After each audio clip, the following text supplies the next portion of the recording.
underworld. A place that is just as real, but not as brightly lit. A dark side.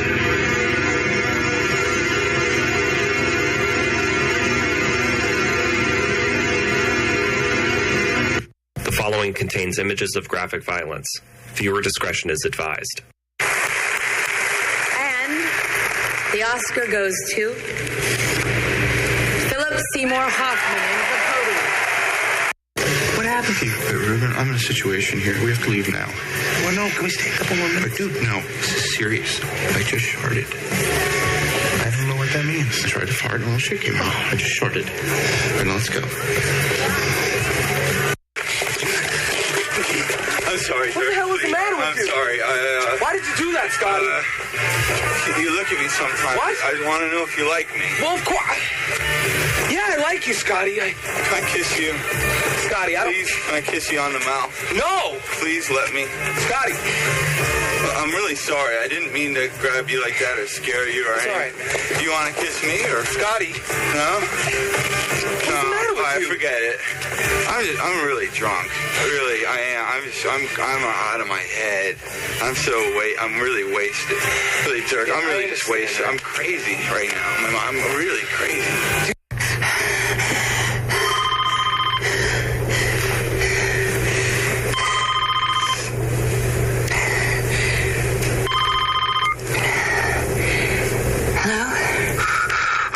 You are, and you are nothing.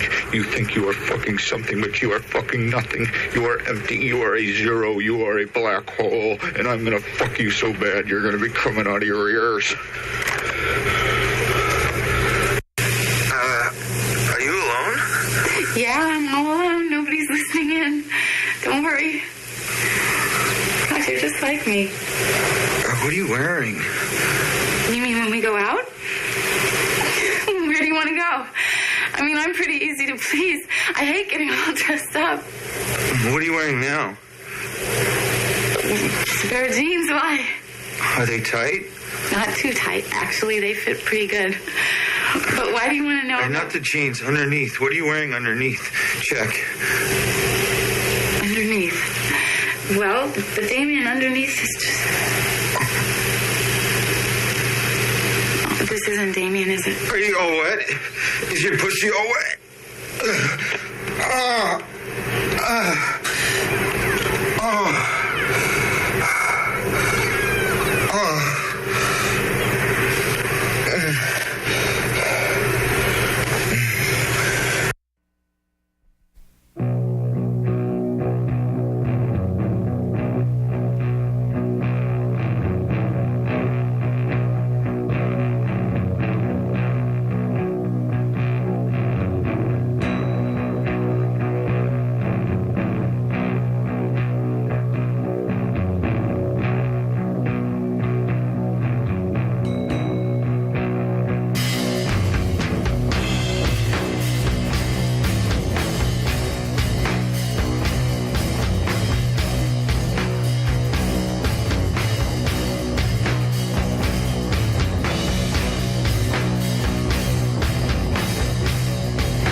York police say they found nearly 50 envelopes containing what they believe to be heroin inside Hoffman's Manhattan apartment, labeled with the street name Ace of Spades.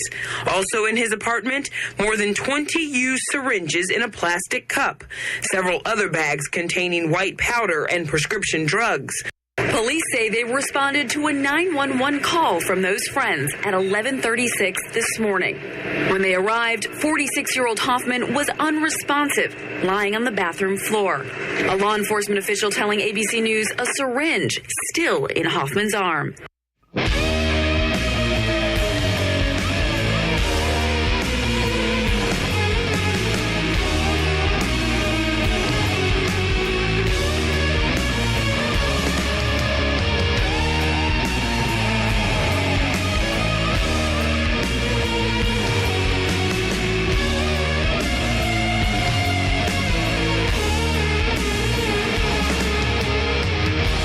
Sweat gold trembling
On February 2nd, 2014, in West Village, New York, American-born actor Philip Seymour Hoffman passed away of an apparent heroin overdose. He was found on the floor of his bathroom with a syringe in his arm.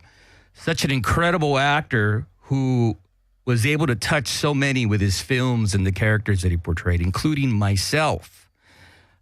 Indeed, a very tragic loss. It's very rare for me to have any. It's very rare for me to have any form of human emotion, but his death has even touched myself. Such an array of work that he's done, but it really hits home to me because there are certain portrayals that he has done in his films that literally depict real life scenarios that I've experienced. I want to thank you, Philip Seymour Hoffman, for bringing joy to my life and to millions. And I want to tell you what a fucking asshole you are for succumbing to the fucking spoon. Rest in peace.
Warning, the songs you are about to hear are intended for mature listening audiences only.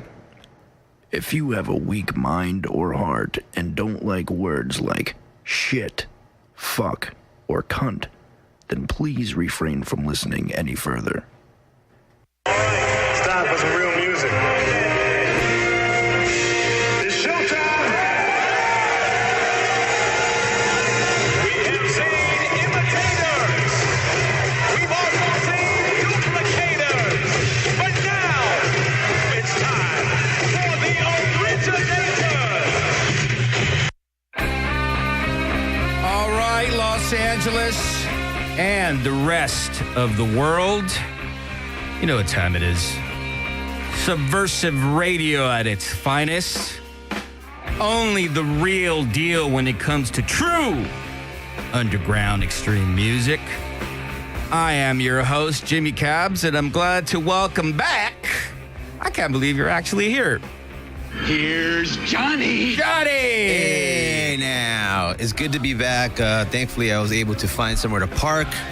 There's some shit going down here in downtown, but I'm here. Good to be back. And I'm really, really excited about today's show. Yeah, you know what, man?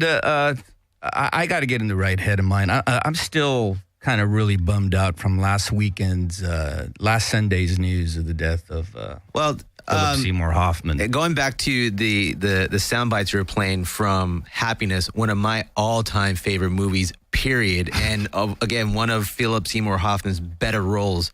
If you haven't seen that movie, people out there, you got to go see it. It is horribly fucked up and hilarious. Well, so it's a classic, one of his most classic roles. Let me just say this. Those sound bites that we listened to in the beginning of the show, each and every one of those scenarios that are being portrayed so eloquently, so masterfully by Philip Seymour Hoffman.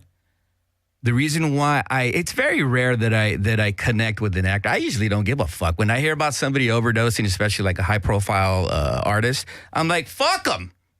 But the reason why I'm so, till this day, still bummed out is because those scenes happened real life in my life. I find that thoroughly shocking. I can imagine you on the other phone. What are you wearing? I've done that. Are you wet? Listen, we keep it real here. I've done that and masturbating at the same time. I've also called a certain girl and told her, "You fucking bitch, you're nothing but a fucking whore. Whore. The last time I fucked you, I should have fucked you till your head popped off." Do you like to suck dick? I've had the sharding incident happen very well. As a matter of fact, a certain friend of mine is probably listening. Oh, my God. Feel free to call in. I had it literally it was at a concert. Like, dude, I got to go to the restroom. Why? What's the matter? I just sharded. Well, a better question would be, have you related to Philip Seymour Hoffman's role in Boogie Nights where he's trying to fuck Dirk Diggler's? Like, dude, that has happened to me, except the only difference is that in the film, he's going after a male. In real life, I was going after a female. Right. Where you have that awkward moment where you're trying, when you have no game, which, again, it all ties in. It all ties in very well. But when you have no game and you're so desperate, you reach that point where, like, I got to do something, but I don't know what to do. Yeah. And you go for that kiss and you get rejected. Crushing. Dude, the dialogue in that movie. Oh, man, do you want to kiss me? Scotty, what are you doing, man? Scotty, come on, what the fuck? You know what? I'm sorry, man. I'm wasted. I'm so faded. I'm fucked up. Dude, that happened to me. Dude, that scene in that movie, fucking, you want to talk connection, man. I almost welled up on that one. That's a crushing scene. Yeah, so, I mean. Great actor. It's just a fucking shame that he went this way. Total loss. I'm where you're sad, I'm angry. I'm like, dude, fucked up, man. Well, here's the deal. Here's another thing that I have in common with this actor. Obviously, if you're familiar with his body of work, it spans. So, I mean, just the different characters that he's played.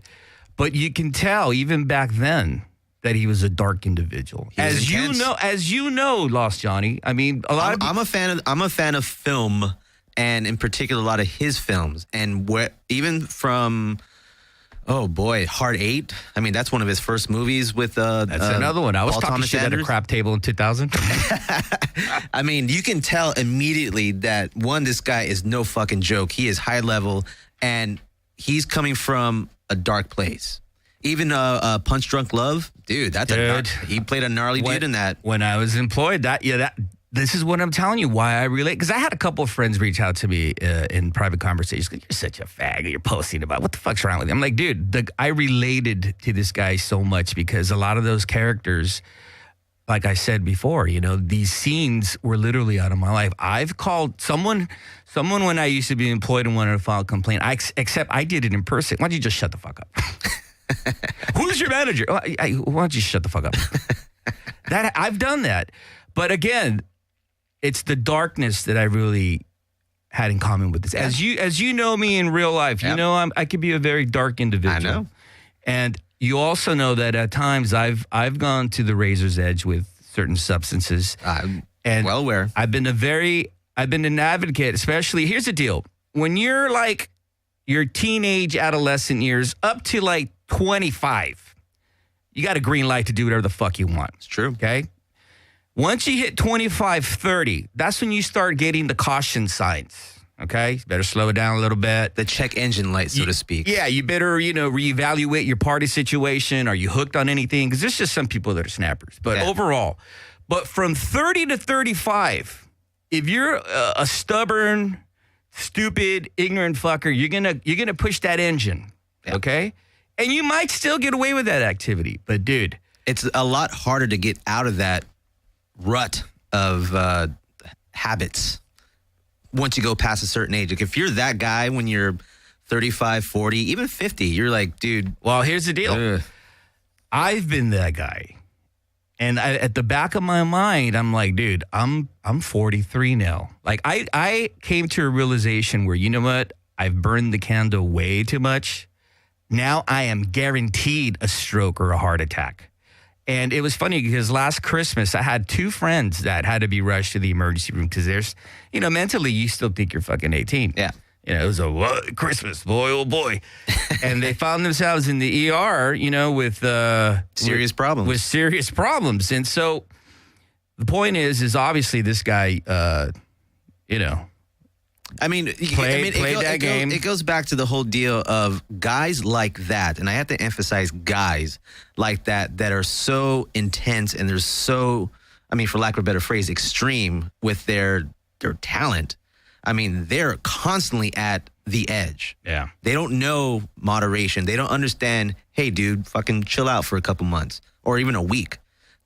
That is not part of their mindset. That's not part of their everyday fucking life. They are hardcore, extreme, 24/7. And that's a shamefully classic example of what happens, man, what's even more tragic, when you're at that edge. What's even more tragic, Lost Johnny, is the fact that I bet you this guy, which I have a feeling I have this in common with him as well. He probably didn't even realize how adored he was. Nope, not a clue. He probably didn't even realize how many lives he touched. So it's just a tragic loss all the way around. What probably kills me the most was, aside from him dead, is the fact that he was all set to watch the fucking Super Bowl with his son.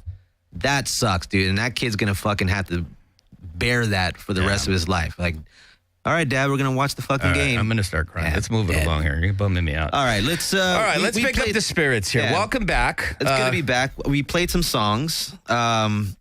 The first song, a band that we all know and love here in Los Angeles, Of the Horizon, with their song 3 Feet. Awesome. Mike, thinking about you, man. After that, we heard Premonition 13, which features Wino of St. Vitus, The Obsessed, and many others fame. Try not to butcher the name. La Hechicera de la Jaringa. There you go. Thank you. From the record of called 13. After that, we heard a nice tribute by Corrosion of Conformity from their record Blind, the song Shallow Ground. All right. It's been a very disturbing week, but let's bring in Metal Gandhi, because this is even more disturbing. Let's get this out of the way now. Mike, you want to bring in Metal Gandhi?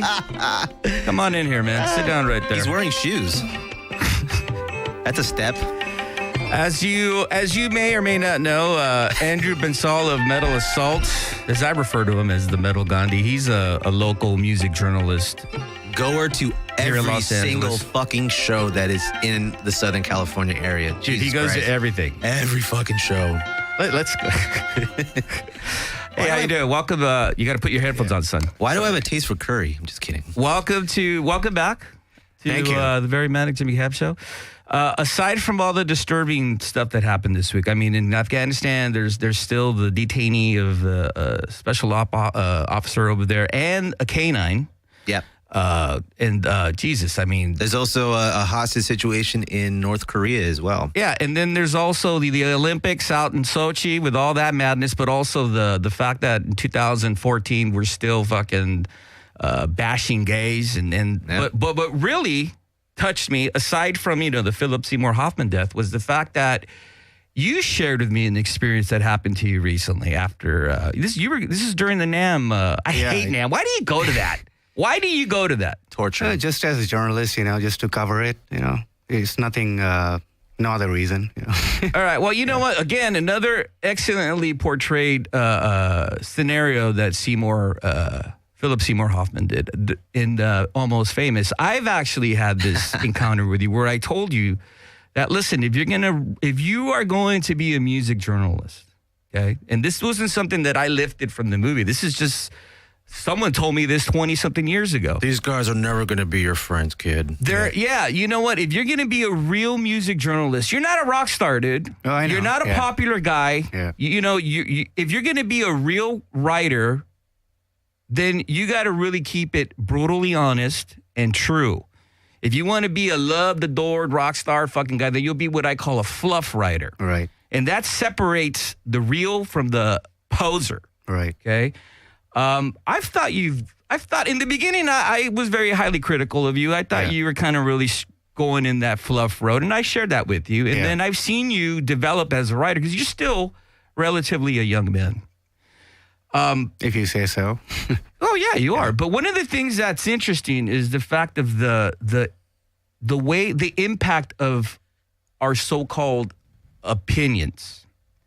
Okay. Right. I'm very known here in Los Angeles for being brutally honest, and I'm also very despised for it. You know, that's why when people ask me to come on the show, I always kind of cringe because I invite the guests here. I go out of my way to invite the guests so I could avoid that uncomfortness. Now, you go to live shows, you go to a lot of live events, you interview artists, but you also review live shows. Right. So briefly, why don't you tell me what transpired on this particular date? Because I find what happened to you, allegedly, very disturbing. Right. So basically, that was Friday, January the 24th, and I went to cover the Uli John Roth show at Malone's. Yeah, Uli is great, and I'm still pissed off that I missed the show for, these reasons. But anyway, so I went to cover that show. I was on the band's guest list and everything, but as soon as I got there, the promoter and this one other guy who put together that show, which was the Cream tribute called Extreme Cream. So those two guys cornered me and they started yelling at me, and they were like, basically telling me that I cannot come into the venue, and not just for that show, but for any show in the future. And their main reasoning was because apparently I just sit and talk shit about artists, and they were particularly upset that I gave a bad review to Anvil last year. I mean, everybody who was at that Anvil Motorhead show knew that Anvil sucked. So I was just, reiterating that in my review. I mean, I guess those people didn't even read my article fully before accusing me of, talking shit. I mean, I clearly said that I like these bands. It's just that, I'm being honest. And if they play a good show next time, I'll say they were good, like it's as simple as that. And that whole thing had nothing to do with the Uli John Roth show at all. So there's really no logical explanation for, them denying me entry into that show.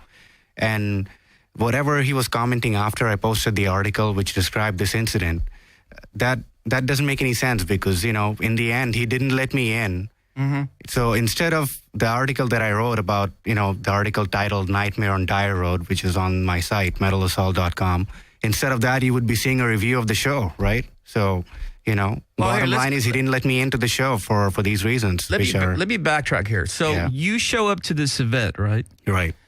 And where was this at? At Malone's in Santa Ana. Okay. Yeah. And what you're alleging is, or your side of the story is that you showed up to this event and that the two promoters? Yeah, the promoter I didn't want to mention his name, but since he was commenting and saying nasty things about me after I posted the article, I'm going to go ahead and say it. Eddie from House of Metal. Okay, so he approached you before you even entered the venue. Yeah, well, apparently they had told the guy at the door that if this guy comes in, hold him outside and we'll come and get him, kind of thing. Okay, so So I was told to wait outside the door, and he came in, and then this other guy named Andrew Banks from who's the founder of Extreme Cream. So those are the two guys who came in. Okay, and you're stating that they threatened you? Yeah, I mean, they were yelling at me and they were like approaching me aggressively. And at that time, if I had said something that they didn't like, I'm pretty sure they would have punched me or done something physical. That's what you were led to believe. That was the mannerisms. That was the behavior. Yeah, that was their demeanor. Yeah, exactly. So are you saying that you were in fear for your life? That you thought you were going to have great bodily harm? I pretty much ran out of there. You? Yeah, I pretty much ran out of there. Yeah. And what was the reason why you weren't allowed entrance? Because apparently I talked shit about Anvil, which has like what does Anvil have to do with Uli John Roth anyway? All right. Well, you know what? Because we keep it real. Do we still have Eddie on the line? We have Eddie on the line. Eddie, are you there? Yes, I am. How you doing there, sir? Thank you for being on the Very Manic Jimmy Cap Show. Can I refer to you as Eddie? Is that okay? Sure, perfect. All right.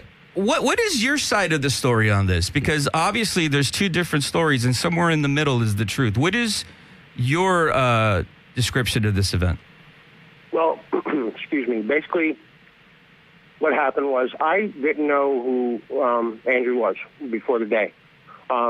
Maybe about an hour or so before he arrived, the promoter, the management team for Uli and Extreme Cream approached me and said, there's one guy who's trying to get in. We're not going to invite him in. I said, okay. It's up to them. When he arrived, the other guy, Andrew, who Andrew speaks of, told me, okay, he's out there. Let's go see him.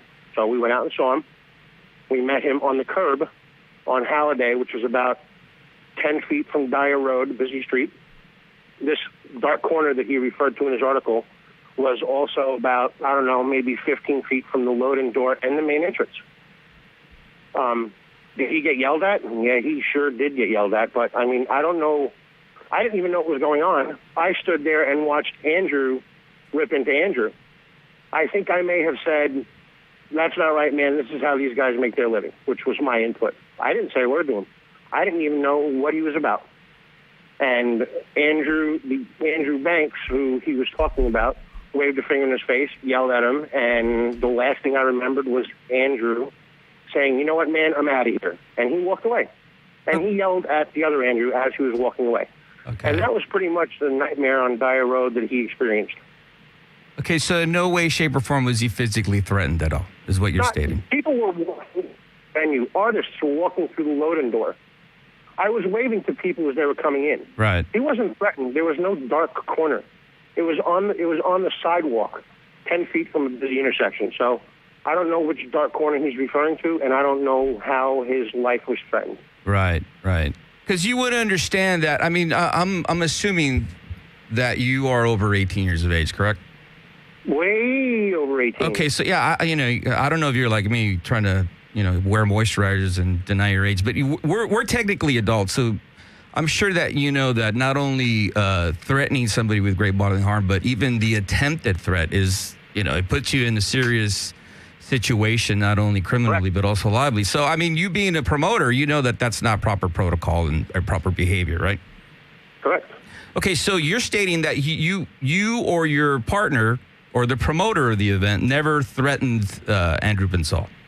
No, I think the other guy may have lifted up his finger and pointed at him, but that was it. Okay, let me ask you this, because I'm a little curious here. And again, I'm not taking sides. Let me just make that very clear. I just want to... It's the whole thing was very disturbing to me. This is why I wanted to shed light to it. But at the same time, I wanted to be fair and give both parties the opportunity to say their piece, what have you. But why was he denied entrance if he was on the guest list? When you're on the guest list, there's two guest lists. There's an industry guest list, which is usually with the band and the PR. And then there's the guest list of, I guess, friends or if you're associated with the venue or something like that. A house guest list. What list were you on, Andrew? I was, a friend of mine asked me if I wanted to go to the show, and he was friends with Michelangelo Batio, who was one of the performers at that show. So I was pretty much on the artist guest list. I'm not sure which exact guest list, but yeah, you can say the industry list. And were you there to review Uli John Ross' set? Well, yeah, if I review every show I attend, so if I had attended it, I would have reviewed it, yes. Were you there with the authorization or the green light from a PR company? Yes. Okay. Yeah, PR, John Freeman, yeah, he was okay with me attending the show. Okay, because I took a survey. How long have you been a promoter, Eddie?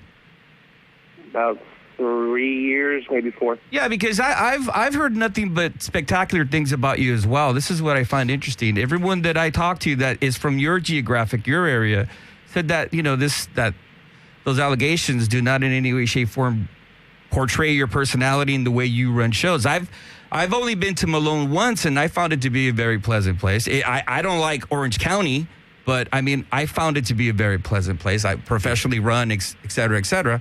But I took a survey of 4, what I like to call here in Los Angeles, and I don't mean no disrespect to you at all, but here in geographically that I'm familiar with, 4 promoters, and they all told me the same thing. I asked them this question. If you are doing a show and you have a guest list, and you have the industry list, and the individual that shows up who is a music writer or journalist who has reviewed your shows badly and has heavily critiqued you, which I've never read anything where you've been... I don't think I've ever said anything about this promoter at all. Well, but I didn't even mention their name in this article, you know. But what I was saying is I've never read anything where you go out to be malicious. Yeah. You know, like I'm brutally fucking honest and yeah, I mean, you read my stuff, you know. Right? Yeah, you know, you conduct yourself professionally. But these 4 promoters told me that if you are on an industry guest list, meaning the PR and the band wants you there, and they don't want you there, they got to suck it up and just say, fuck it. Okay? Because it's a business thing. Now, why was Andrew denied entrance to this event at this club? I guess it was because of the potential of falling under that ridiculous worst shows of the year article that he likes to do. And again, that was out of my hands. Mm-hmm. I knew nothing about it until it was going down. Right. What I was told was he contacted somebody who was organizing the show with me and tried to get on the list, and they sent them an email and said, well, you're not invited to the show, and this is exactly why. Then he went around those people and got on the guest list a different way. And at that point, I mean, if one person tells me I'm not invited to the party, I'm not going to go to the party. So, as far as the other guest list and who John Freeman is, I don't know, honestly. That's a PR guy from New York who handles artists. I guess what you're saying is hey, you know what? You didn't want his presence there because you viewed him as no, not me. The other promoter. The other promoter. No, I had no idea who he was. You had no idea. So you just found yourself innocently involved in this situation? Correct. Okay, and you never threatened Andrew Bazal? You never, any way, shape, or form, physically or verbally? I'd be extremely disappointed if he said I personally threatened him. Did he threaten you? No, I never said anything about Eddie threatening me. I felt threatened because of their demeanor. That's what I said in the article. You said that these guys pulled me over and cornered you. Did they? Well, you did that. Did they? I didn't corner you. How did we corner you? We were in the middle of a sidewalk. Well, yeah, but, I mean, the other guy was aggressive towards me, so I did feel that if I had said something at that time that he might have hit me. He was yelling at you. How many people have yelled at you in your life? All of you on the air. I did feel at the time that that he would have hit me, you know, so that's what I stand on that. What gave you that indication? Did he say, if you say one word, I'm going to kick your ass? Well, he was yelling all the time, like right in my face, so I thought he was going to hit me. You know? Have your parents yelled at you? Have teachers yelled at you? Yeah, but it's still, you know, Well, the bottom line is I was denied entry. You know, that's it. You know, I don't know what else to talk about. Yeah, let me interject here. I think one of the things that needs to be addressed is obviously there's a misconception of facts. If you felt physically threatened because of what was going on, you're entitled to that. Yeah. If the guy was just yelling at you, didn't want you there, and he was being adamant, like, you know, I tend to get a little animated, and then what have you. I don't know how you got sucked into this, Eddie. Were you just there looming, or because it seems now that he never threatened you? He never. No, I clearly said in the article that it was the other guy. No, not Eddie. He was just standing there. Okay. But, yeah, it was the two of them standing, and the other guy was yelling. All right. Well, here's the deal. You know, I think that we're all adults. Let me just interject this to both parties. We're all entitled to opinions. If you're going to be a musician. And I don't expect either of you to agree with my philosophy on this, but I just like to say that if you are going to be a musician or an artist or what have you, and you put yourself on that forum, then you are right off the bat putting yourself in a situation to have positive critiques and negative critiques. And you need to have a tough skin. As a music journalist, okay, I hate to tell you this. This is a rite of passage for you if you're going to be the real deal. No, I know. Yeah. This is a rite of passage, but it doesn't make it appropriate and it doesn't make it right to have professional promoters or anyone in the industry to talk to you in a certain way where you feel physically threatened. If it was a misunderstanding, I don't know. Is there any video of this incident? Is there any video cameras there? I wish there was, but it's like, you know, I think at best what we would get is us walking like halfway to the curb because the cameras are probably, I would say they're probably focused on the property of the venue itself.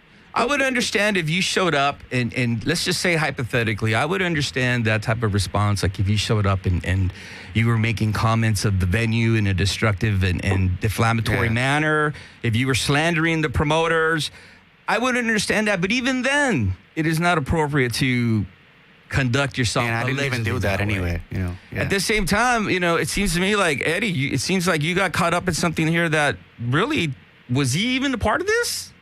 Well, he wasn't really saying anything. I was because it was my show. Okay. Obviously. Okay. So I mean, I feel as involved in it as anybody else does, and I mean the fact that the venue that I primarily book shows out of is being, created in a negative light now with people posting on Facebook boycott Malone's and shit like that. Yeah. That's not good. I mean, when you're a journalist, you should really think of, all the factors involved before you, go off and I didn't say anything bad about Malone's. I just said that it happened there. I know you didn't say anything bad about Malone's, but you had to have expected when you posted the logo for Malone's on your website that I removed that. And plus, defend you. I mean, so it happened there. So what do you want me to do? Like not post the location and just talk about random stories? Well, what good came from that article is what I'm saying. What good came from that? Well, you denied me entry, so that, you shouldn't have done that in the first place, and none of this would have happened, Well, what good came from the article is what I'm saying. I didn't want anything good to come. I didn't benefit from it. I didn't write it to benefit from it in any way. To be fair, he felt that at that date, at that incident, that he was being threatened, and he felt the possibility of great bodily harm being inflicted on him. I think this whole thing could have been avoided if everybody was just fucking mature, man. I mean, listen. Let me give you a heads up right here, Andrew. You got to, if you're going to be speaking the truth, then you need to realize that not everybody, and I'm not in any way, shape, or form painting these guys in the negative, but there's individuals that, they take it personal, which they shouldn't. Especially from what I understand, you didn't even write anything. No, but it had nothing to do with this show, so I don't know. All right, well, let me finish my train of thought here. Yeah. I think the mistake was that obviously the promoter that's his event. Even though I took a survey, it's up to them. If they are not going to, if you're on the industry list, okay, where PR and the artist wants you there, they should really seriously think about that. But if they're not going to let you in, then you did the right thing by leaving. But to have you, to be approached and to have a discussion, which obviously seems you interpreted it in a very threatening manner, I think that's inappropriate too. I think that individual who did that was wrong. You shouldn't have done that. And then at the same time, if you're going to be representing a venue, which like this gentleman just stated, you don't want a reputation coming out like that. So everybody should just fucking act their age. And here's the deal: opinions are opinions. They're opinions. Everybody needs to have a tough skin and have confidence in themselves and not fucking get all butthurt and crazy about it. Because in reality, here's the deal: we're all a bunch of fucking assholes. Whatever you say or I say or he says, we don't have any impact on anybody's life unless you're that weak to let that make that individual conduct themselves in that way. People tell me I'm a fucking prick every day of my life, and all that happens to me is I'm a lonely fucker and I stay by myself and I distance myself from everyone. So let's just all be mature here. Let's just all act our age. Let's just all enjoy why we're going and gathering in the first place, which is to enjoy music. And if you think the artists suck, you're putting yourself in that position. You need to, again, this is a rite of passage. I think you should continue with brutal honesty and critique. If that artist takes it to heart, then you know what? Don't be on stage. Yeah. If you're a promoter... I mean, it's nothing personal, man. Come on. Yeah, if you're a promoter, listen, you're out there to provide shows and to make money, to make sure you cover those acts, and to also provide a safe environment. Don't be being a fucking bully. Don't put yourself in a situation where you could possibly have criminal charges or lawsuits. It doesn't benefit the venue. In Orange County, I don't know if there's a lack of venues out there. Here in Los Angeles, they're dying. They're dying. Let's protect what we have. Let's conduct ourselves properly. Let's just all go have a good time. I hope I was impartial. At the same time, I had to be honest here. I found the allegations disturbing. I'm glad that both of you got to say your piece. And you know what, man? Let's just fucking act our age. Yep. Well, I would love that. But now, there's a situation. There needs to be some sort of resolution because that article's still floating out there, And I personally think he owes me and Malone an apology. I think both you individuals owe him an apology as well. I mean, okay, Andrew, I'm sorry that this happened to you. Okay, well, I accept your apology, but, I don't know what you want me to do.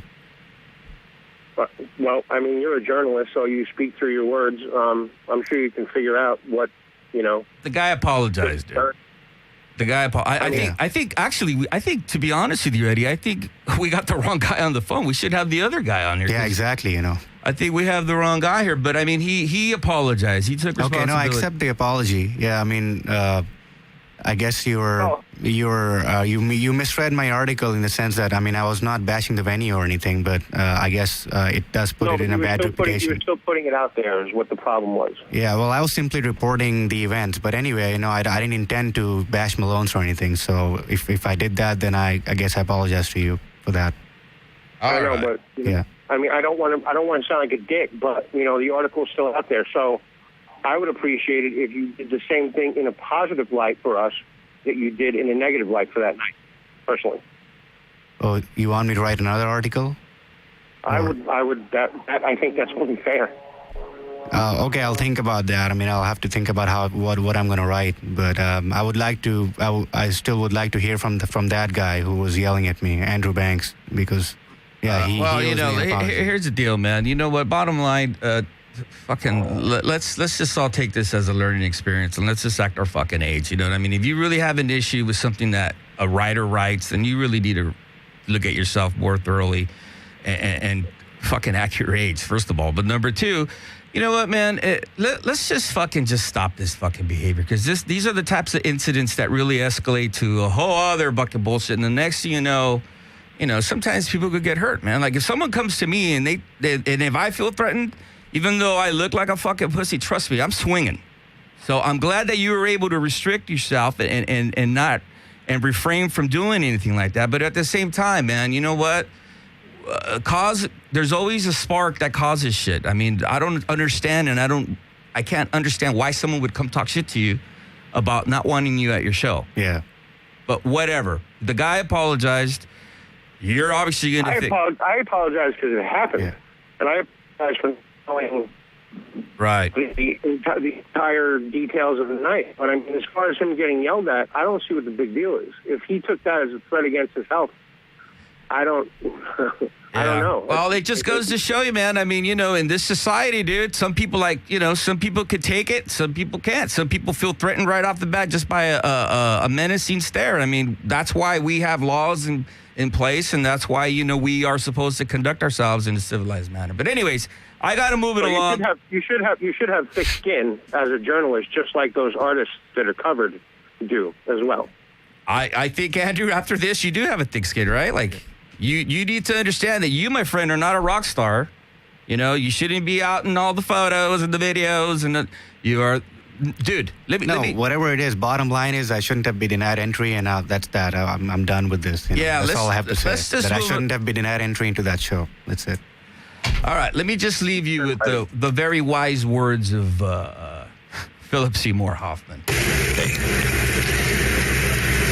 have to make your reputation on being honest and unmerciful.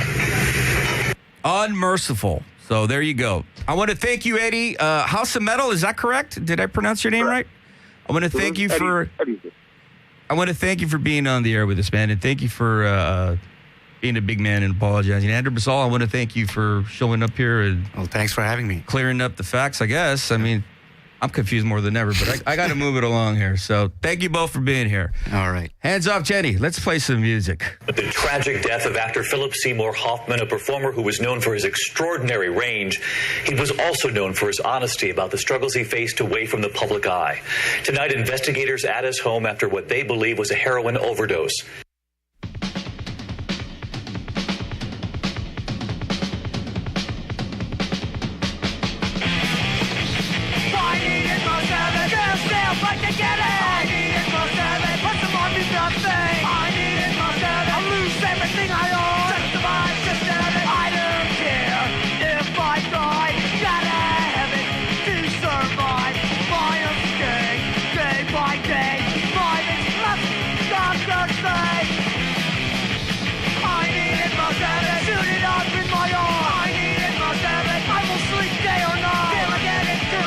Take the money from my mom.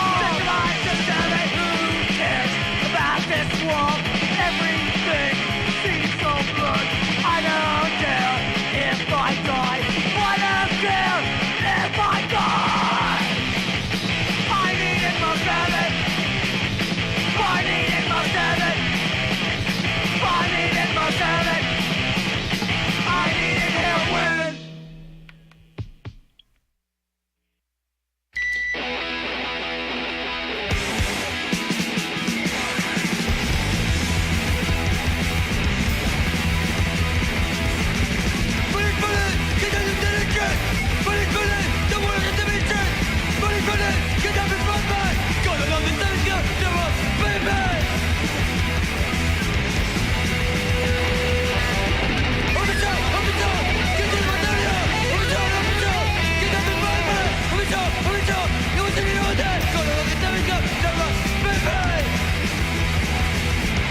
say yes to drugs to the point of making others uncomfortable.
I see her, I just want to,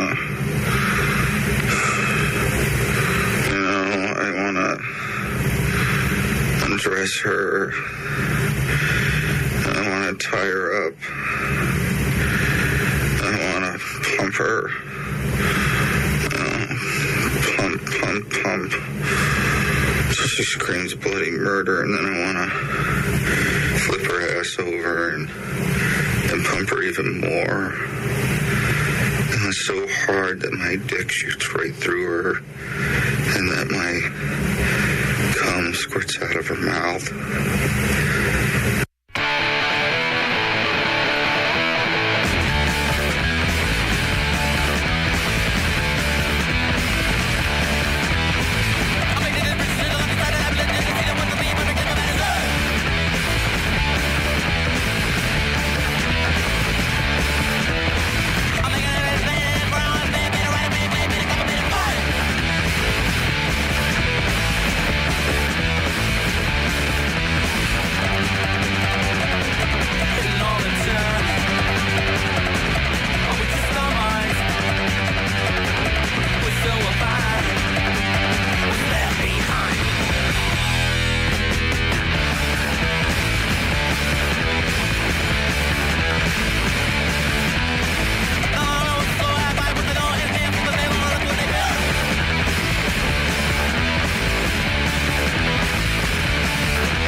information is Mr. Know-It-All. All right, Lost Johnny. I have no idea why we even fucking interjected in that. I'm even more confused now than ever. I'm confused and frankly bored. But what do we hear? We got some songs that we played. Started from the top, we listened to Wasted Youth. We were on heroin, not me, from the record Reagan's In. After that, we heard Italy's own Raw Power with the song Police. Police from the record Screams from the Gutter. After that, we had a nice little block from England Town. Heresy, fuck yeah, Never Heal from the record of the same name. After that, we heard Ipswich's own Extreme Noise Terror, Another Nail in the Coffin from one of my all-time favorite grind records, A Holocaust in Your Head. After that, we heard GBH from Birmingham, Drug Party in the 526. You might want to reference that to the 909, but that's just me. From their record, City Babies Revenge. And after that, we ended the set with DC's proper fucking Kings of Punk, the Bad Brains. Pay to come, bitches. All right, Andy Pitchin, a.k.a. Pinch of the Mighty English Dogs. We're going to be speaking to him. As you know, I'm a huge English Dogs fan. Back in 1986, I saw the first U.S., I think it was the first U.S. tour forward into battle at the Olympic. Nice. I'll never forget the beating LAPD gave me after that show. We're going to be talking to Andy Pinchin because he has some great news, man. New English Dog material. Nice. And we're going to be doing the world debut of the new English Dogs. So Even nicer. Why don't we get into some English Dogs and then we'll talk to Andy in a bit. Hit it.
All right, on the phone with me, Andy Pinchin, a.k.a. Pitch. You there, my friend? What's up, Jimmy? The original English dog. How you doing there, man? I'm doing great, mate. It's a beautiful Southern California day once again. Are you in Southern California? I thought you were in England. No, I've been in San Diego for 15 years. Oh, well, there goes to show you. I don't even smoke cannabis, so there's no excuse for my stupidity. Hey, you know, one of the things that I really enjoyed when you were here, what was that, 2012, I believe? Yeah, it was, yeah. Was the fact that, and I remember when I interviewed you then, I shared this with you. There's many bands that have tried to reform and come back and recapture that glory, that monumentous experience that happened, and they fall short because obviously they're coming back for the wrong issues. They're not being genuine. They're not being true. They're rehashing stuff, and they ruined the legacy of the band. That is not the case with you guys. I got to tell you, that 2012 tour that you did, not only was it extremely pleasurable for me now as an adult, but to see you guys with the same energy 20-something years later, that's incredible, dude. Monumentous.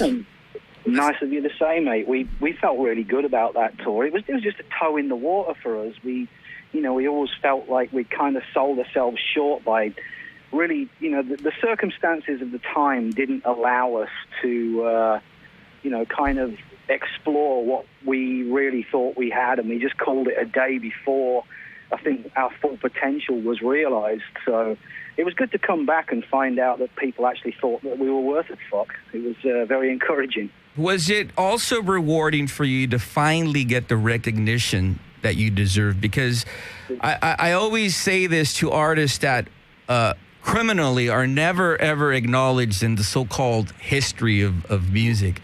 Back in 1986, you guys got such flack for the direction you were going in. Not only were you ridiculed and Jesus, they bashed the fuck out of you, especially in England, but you guys were at the forefront of what later became known as the crossover extreme scene. Would you agree?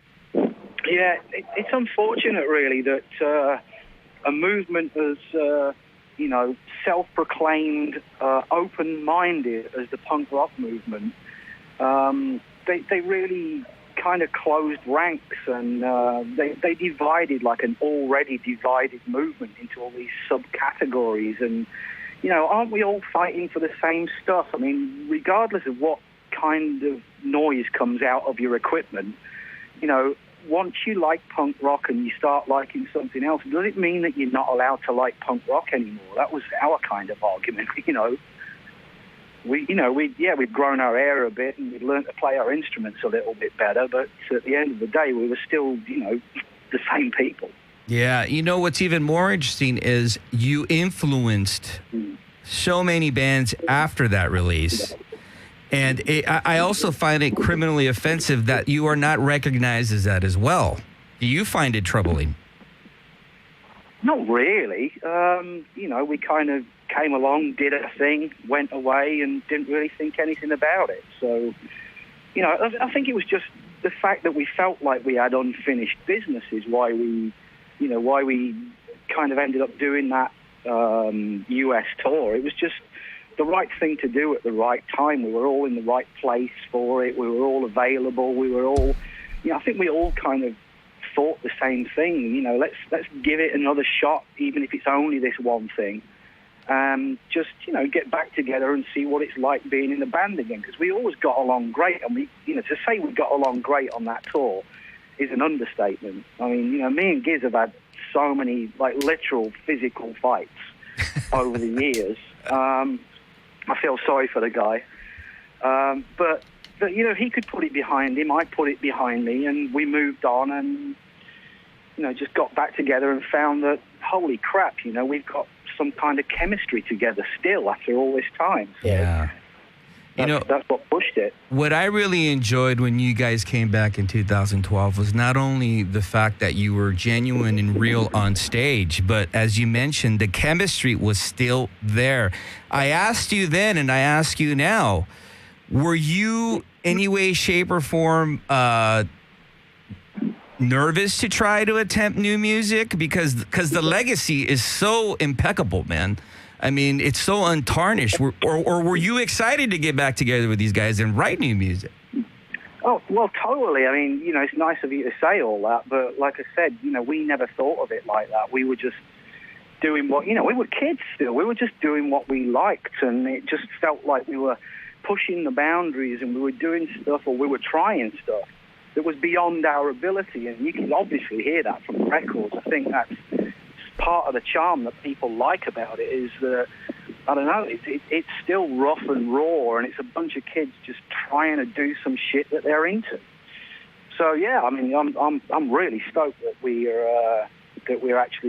managed to come up with something that definitely captures the energy of where we were at back then, you know. Yeah, I find that, you know, I was fortunate enough to listen to this track, and that was one of the things that I was very pleased about, is the fact that, because I don't know about you, but I find myself very critical of bands of that era when they come back. I'm sitting there with like a microscope, and I'm looking for, like, you know, cracks in the armor, so to speak, but that's not the case with this track, Turn Away from the Light. Talk to me a little bit about the music off this soon-to-be-released new record, The Thing with Two Heads. What's up with the title, first of all? Well, it's a band of two careers. That's where it comes from. I thought it was a political statement, man. No, it's nothing to do with politics on this record. We were, you know, back in the day, you know, the first couple of releases by English Dogs, yeah, you know, we were riding along on the fact that, you know, we had Thatcher and Reagan, you know, the gruesome twosome. Maybe they were the thing with two heads, I don't know. But, you know, we were in a situation where the world realistically might have ended if one of them two idiots had, you know, had the balls to push the button. It almost came close, Pinch. You know? Yeah, dude, it was a horrible time, and it was very real for everybody. I mean, I know everybody looks back on the 80s with a kind of a sly grin of like, oh, you know, that was a kind of a cool decade, but to us it was fucking horrific. We were living it every day. I mean, English Dogs, we all lived together in the same flat, and, you know, well, squat. And day after day we were faced with this. So back in the day you couldn't help but like go along with the political thing because you were singing about what you were living. But, you know, as time moved on and, you know, it became less obvious that the world was going to end, hopefully, you know, we found ourselves writing about other things, and I guess the drugs took over in a nutshell. I hate when that happens. Oh, yeah, right. Do you find yourself, now that you're an adult, when you're writing music, obviously you're more, what's the word I'm looking for here? You're more writing for yourself, so to speak. But do you worry that the new generation will not understand? Like, for instance, back in '86, till this day, when I put on Forward Into Battle, that record just really moves me on so many levels.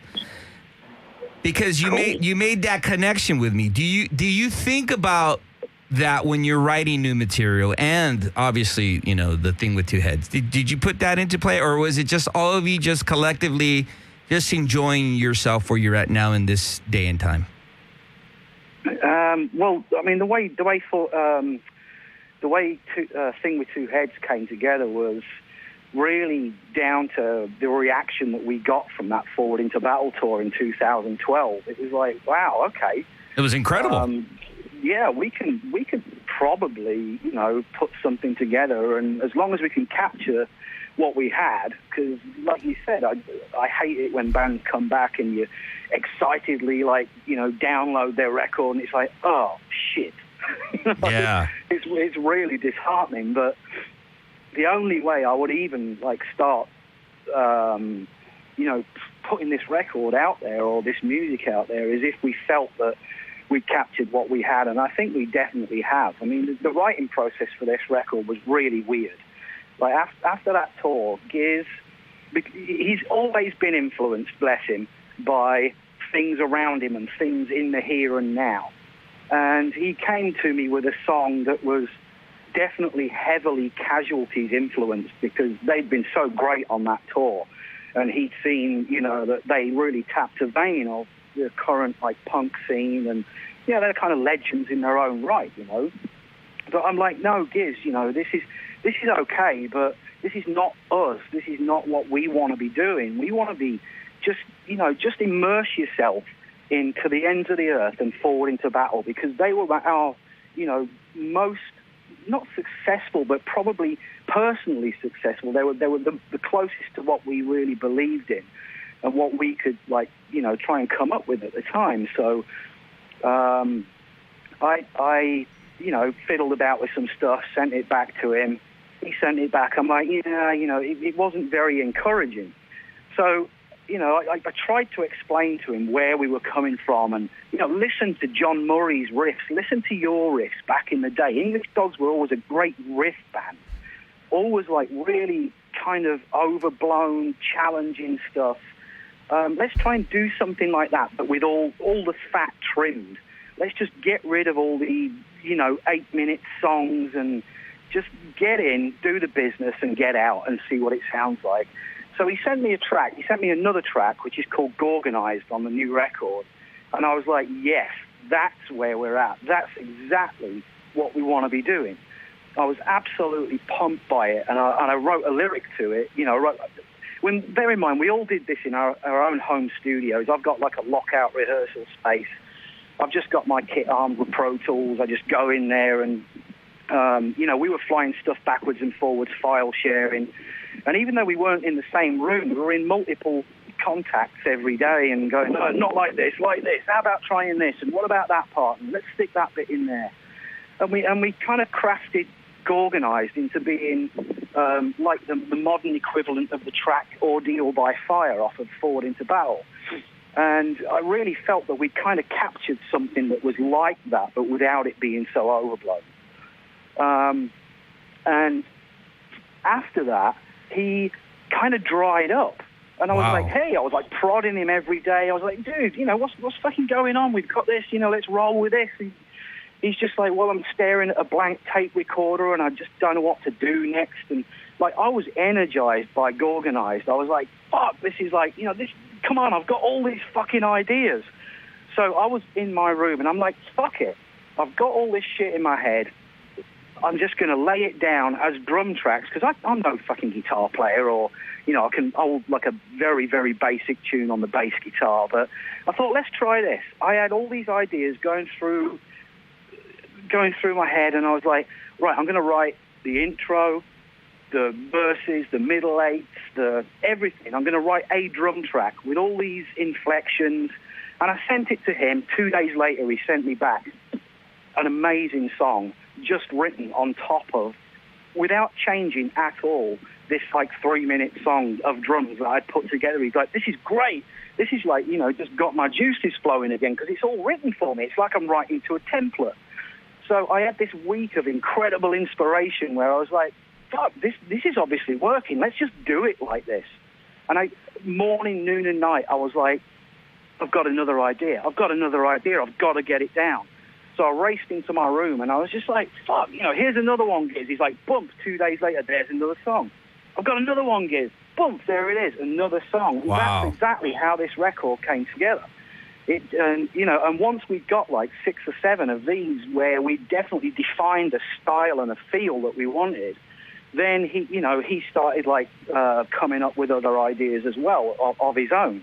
When, say, I was stuck on something, he would come back with, right. You know, I know you can't really think of something, you know, dead right for this, but what about this? And I was like, fuck, yeah, it's brilliant, you know, and we just had a real, you know, we clicked again after all this time, it was a real, like, magical moment. So, you know, in essence, the core of the album was just written in that week. And I was really pumped by it. Well, you know what, man? I can't take it anymore. I need to play this track right now, man. This is the world exclusive debut of the new English Dogs single, Turn Away from the Light. This is off the soon-to-be-released English Dogs record, The Thing with Two Heads. Hands off, Jenny. Let's play this now.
All right. That is the world-exclusive debut of the English Dogs' new single, Turn Away from the Light, off the soon-to-be-released new English Dogs record, The Thing with Two Heads. Pinch. Yes, sir. That is sick. When will this record be out? It looks like potentially May 25th. Nice, nice. Will you be touring the United States again?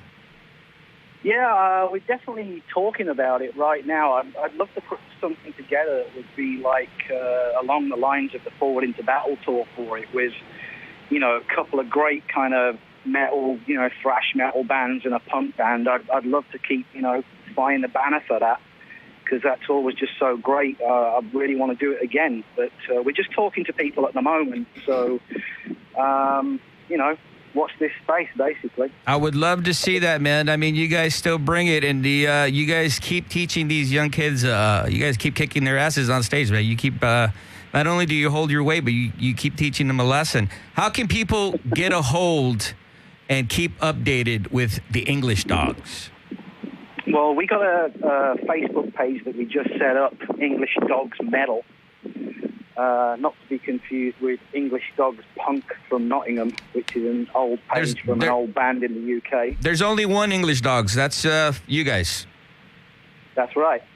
Exactly. We're the, you know, we're putting it out there. We're the band that toured in the States last year. We're the band that people want to see over here. So, you know, hopefully we can get it together. We just got picked up by the Damned booking agency, actually, Stormy at Leave Home Booking. So, you know, she's a really fantastic agent, and she'll be doing some good stuff for us as the year goes on. But I'm really stoked that if we can get this record out on the release date that we're talking about, it gets it out there for the summer, and hopefully, you know, people who are booking like metal festivals and stuff, they'll be like, oh, fuck, this is real. Yeah, okay, it's happening. It's a good record. Fuck, you know, we'll give it a chance. So that's what we're aiming for, you know? Well, I got to tell you, man, that single is sick as fuck, and I want to thank you for being on the very Manic Jimmy Cap show, and I'm excited to see you guys play live again. Andy, I will be excited to do it for you, my friend. Andy Pinchin, a.k.a. Pinch of the English Dogs, thank you for being on the very Manic Jimmy Cap show, my friend. Thanks, Jimmy. Oh, by the way, if anybody hasn't told you today already, you're an asshole. Thank you, man. Cheers, Pinch. Later, mate. Ciao. That was funny. Oh, that's a great band, man. That's the dude. Amazing. Now, Counselor, it is time to digress. What we've all been waiting for. Yes, yes. This is really why I'm back. This is why I'm excited on this Sunday.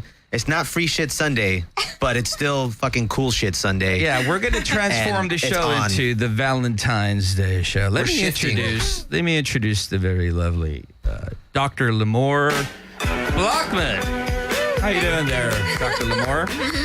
Thank you so much. Let me also introduce Luann Hernandez. Hi, thank you. Both of you have a show here on Skid Row Studios called Sexpendipity.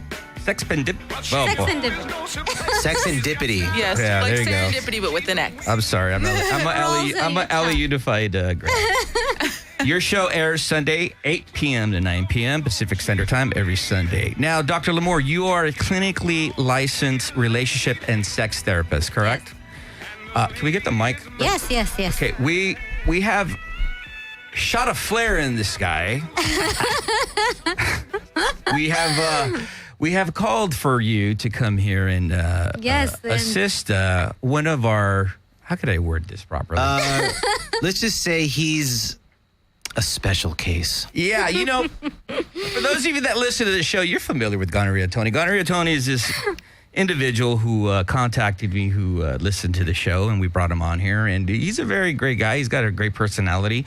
He's fun to eat with. Yeah. He's fun to eat. I want to hear more about that. The thing that I related to him is the fact that, you know, as a therapist, as a relationship sex therapist, I think you would agree, or if not, please interject. It's very important in your adolescent years to develop that rapport, that ability to communicate with the opposite sex, females, because that is how your adulthood and your relationships will be determined. Meaning, if you are able to converse and approach a young lady and keep her attention, not put her on guard, keep her interested, yet not frightened.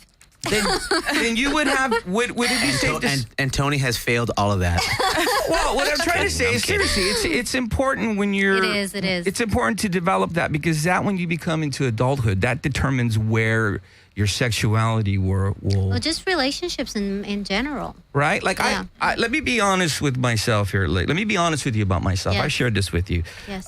When I was an adolescent, I literally was a misfit. Aside from the music preference that I was involved in, I was also a misfit because I had an extremely severe case of shyness. I had low self-esteem, low self-image, to the point where that's what threw me in that direction of rebelliousness. Right. I portrayed myself to not care and not be a part of society, but in reality, deep down inside, I was severely hindered by that, and I felt very, very alone, very isolated, Right. and very lonely. When I was in high school, I had no ability to approach women whatsoever.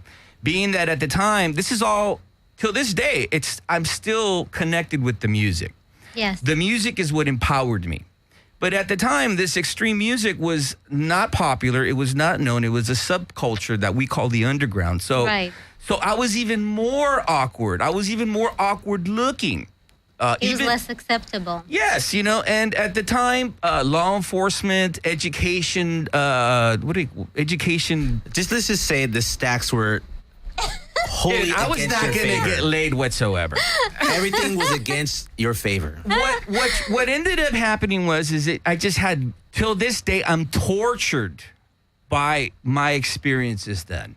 Yes. To the point where not only did I learn that I had to develop some sort of communication, I had to incorporate and push out my personality because I was not a creepy person. I'm sure. I looked creepy, but I wasn't. But that shyness really was a cinder block. You were reserved and you couldn't really communicate with Very, very reserved. And what ended up happening is it affected my early 20s. Right. In my early 20s, it went into a point where I felt desperate, to the point where I was seeking out the advice of these so-called ladies guys, which they were all a bunch of idiots. Most have no fucking idea. I did. What the hell? Oh my God! I did the most ridiculous shit. I still owned cowboy boots and jewelry, and I would go to the club and position. I would stand. The body language was like this, and I had to order the most expensive tequila and not drink it. Then from there, I had to purchase cocaine, and I had to. I mean, the only way. Counselor, do you still have those skinny jeans? Yeah, I still do. Oh my God. Anyways, this is not about me, but just to give you an insight, I finally discovered after decades of torture that the only way that you could be sexually attractive, the only way that you could interact with women on the positive is if you just embrace who you are. And that's when I discovered that, by the way, I'm not saying this to sexually stimulate you ladies, but that's when I discovered I had a great personality. Yes, and you do. I had a great sense of humor. Yes. I could hold a conversation. Definitely. And all these negatives turned into positives. Right. You also have a great diabetic glow, too, Counselor. Yeah, exactly. But it took me a long time. And till this day, I get up every morning like an alcoholic. I look at myself in the mirror and I say, you need to be confident. I have to be confident. Yeah. I found myself being with beautiful, sexually attractive ladies, and I'm sitting there like, I can't believe I was with this girl. It wasn't me. There's a disconnect still. Because there's still self-judgment and a lot of, discomfort with this position. It's hard for people. I mean, most people struggle, and when you detailed everything that you were going through, I wanted to say that the majority of society goes through these things. I mean, what we see, Hollywood, the scene is not real. Most people don't just fall into a relationship. Most people don't know how to communicate with the other sex. Unfortunately, we're just remote from the jungle, but we're just animals. I always say we're just dressed better. But we don't know how to do this. And then they have it easy. They don't need to communicate. I told you on the break, they just mount each other. Yeah. Just like gay men. Yeah, just like. I'm so jealous. There's so much communication. It's even harder there, by the way, in this community. But in general, it's really difficult. And most people don't. And I want to say that females don't necessarily have it easier. I mentioned in our previous conversations that the fact that women, just the fact that they have a vagina makes it easier, but still, you have to communicate. You have to build this ability to communicate with the other sex and impress them and make them feel comfortable, all of the above. So you took advice from people that allegedly know the way, but they don't. No. And it proved itself. They were toxic. Really, Cowboy Boy. I forgot Oh my God! You know what? If I had balls, I would have brought in the photos. What I ended up discovering was the fact that the women that they were attracting were toxic women. Right. Were very insecure women. Were very obviously that's why they were being promiscuous. Right. On top of that which is the main reason why I wanted to have you come in here and talk to Tony, is the fact that I put myself in physical harm with the activity, because it got to the point where like I just needed to get laid. Right. But I was sleeping with women that have, thank God, I did not contract an HIV disease or what have you. I make jokes or about any STD. Well, I tend to love chlamydia, but that's a whole other story. But the point being is that due to that initial disconnect, yes, it put me in harm's way for decades, and I was fortunate to avoid that. Another thing is mentally. Yes. Would you agree that if you do not develop proper social skills, that mentally it does affect you? Because I know a lot of bitter, definitely, hateful men and women. Mm-hmm. Oh yeah, I know. And women, the cat woman is the typical. We got to bring him in, counselor. Yeah, we've buttered this up a little too well. I'm excited. Let's get bring him in Gonorrhea Tony. Jenny. Does he have a theme music? Yeah, let's bring in Gonorrhea Tony. Los Johnny, you want to come over here? I'm so excited. Bring in Gonorrhea Tony. This sexy guy right there. C2, my friend. You're fucking creepy. All right. How you doing there, Gonorrhea Tony? Put on your headphones.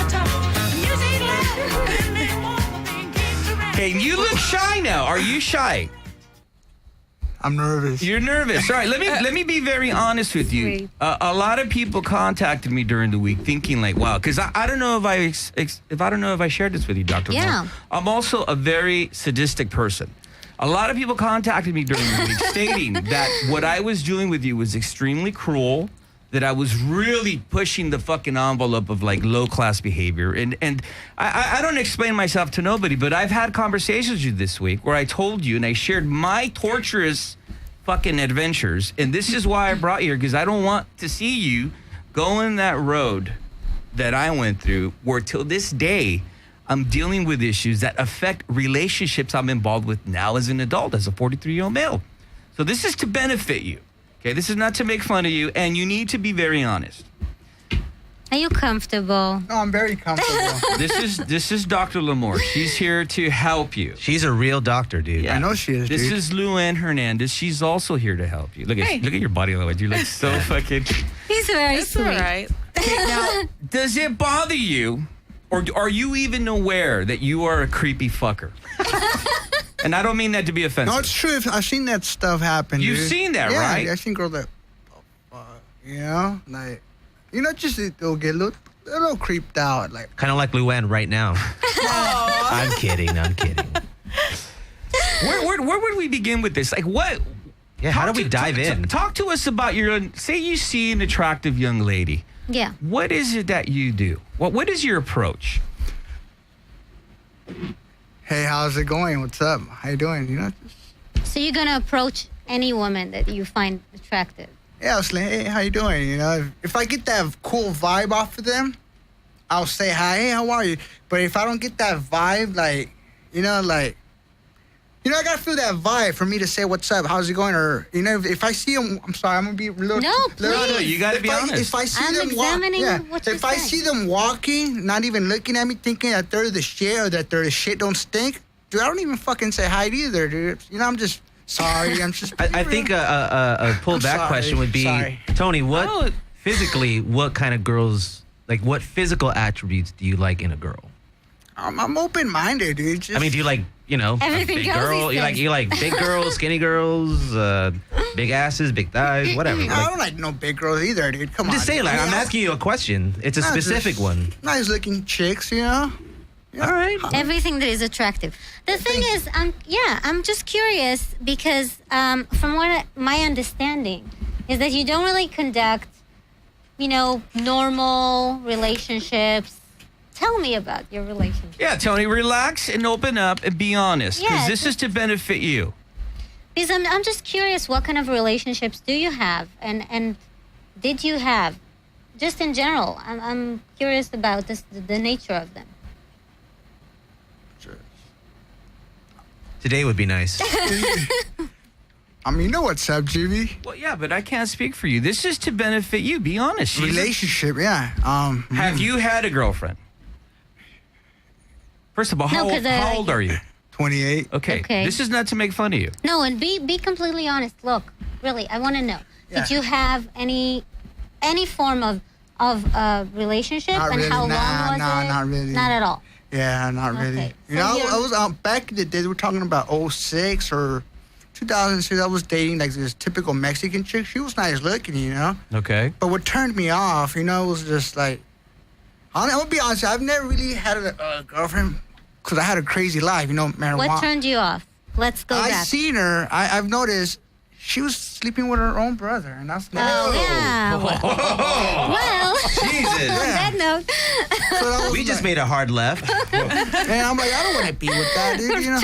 Right. Okay. Yeah. So I'm sorry. So back in the days when I was like during high school, instead of being around with girls, I was a mean ass pothead, stoner, you know, marijuana. Okay, I was hanging out with the rockers and metalheads. So I was always, instead of being around the chicks. Right, you were with the guys. Yeah, smoking, doing drugs, you know, just doing negative stuff. Instead of being around girls, I'm out here just smoking weed, smoking other shit, you know? Right. Why would you do that? Would you do that because you felt, like, for instance, I never... I'm sorry, Jimmy. It was like a stress reliever, you know? Okay, that's what I was going to get to. Yeah, and you were right. I mean, you were going in the right direction. Yeah, I'll see dudes out there with their hot chicks or whatever, and I'll be like, you know, fuck those fools. I'm going to smoke some weed, you know? It's just... Yeah, it eases you. Right. Yeah, Wait, doctor, is this kind of like patterned behavior? Yes, and I want to get to it. I just want to, before I start dissecting it, I want to ask, and I'm jumping ahead. Now, the whatever sexual relationships that you did have were only with sex, bot sex, what you may... Bot sex? Yeah. Oh, yeah. Be honest. Yeah, I'll be honest. Only one. I mean, the only time I never paid. It was I was at a little kickback. You know, we were doing drugs. There was a little broad right there. Like, hey, what's up? You know, we're just doing shit. You know, whatever. Just right. Hey, what's up? You know. So it just happened. It just happened. But ever since then, you know, I was always a fucking druggie. But I'm clean now. I'm sober. I'm right. Yeah, okay, but prostitutes mainly. Yeah. Right? Yes. And so I'm sorry. I quit that stuff too, you know? So you don't see prostitutes anymore? Not no more. The last time I did that, it was 2013, January. Yeah, when he brought that to my attention, I was very alarmed by that because of my experiences. And I shared with him that, that maybe he should reconsider. Right. You know, there's just, please correct me if I'm wrong. There's in the male community, there's this belief that you have to, excuse my language, you have to bust a nut. Right. If you're not getting any sex, and you need to masturbate. But predominantly, it's a very alpha male environment where you're ridiculed. Right. You're made fun of. So yeah, the Western society, yes. It's in some cases, you're forced to go to advocating of that. Yes, it's very true. And the reason I asked Tony about his behavior with women and on the same token with prostitutes, and when he mentioned that he was smoking in high school and the whole idea of whatever form of drugs, of addiction, these things come from exactly the same source. What I'm trying to say is all abusive, I don't want to call it, but for the sake of the argument, we'll call it this way. All abusive behaviors come from the same problematic source, which is suppression, repression, inhibitions, things that make you feel uncomfortable with your feelings. Right. And most of the time, as he said, when you mentioned it, when you would go and smoke with the guys, it would ease your mind and you wouldn't think about it, and then you would feel more comfortable. Same goes for paying for sex.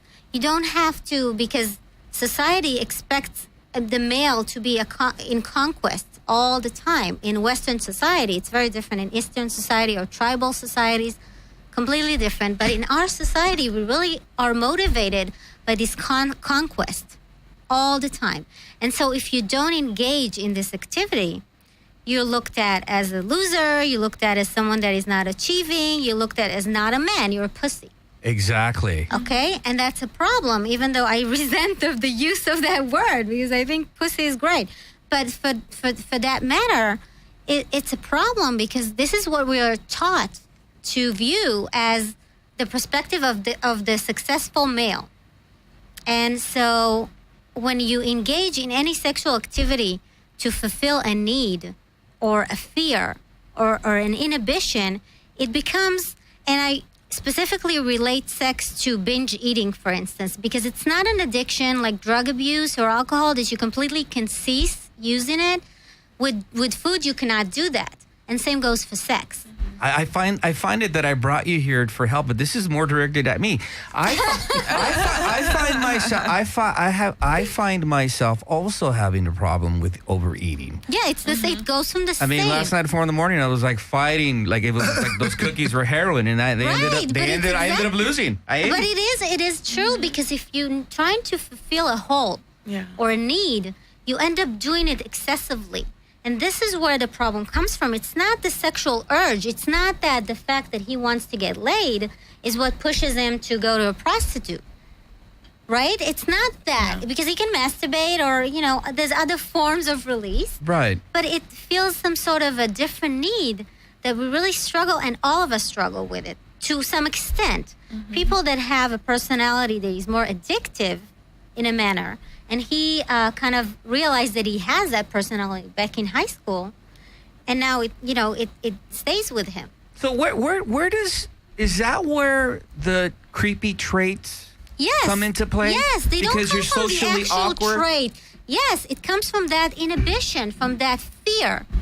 I'll give you an anecdote about, I don't know if you know him because I come from a different culture, but there's the Belgian author called Georges Simenon. He was responsible. I'm doing it with my So he was responsible for a character of some detective. I'm not gonna go into the whole story, but he was always bragging about having made love to 10,000 women. That was his story. Now, in regards to whether the authenticity of that statement, whether or not, it doesn't really matter.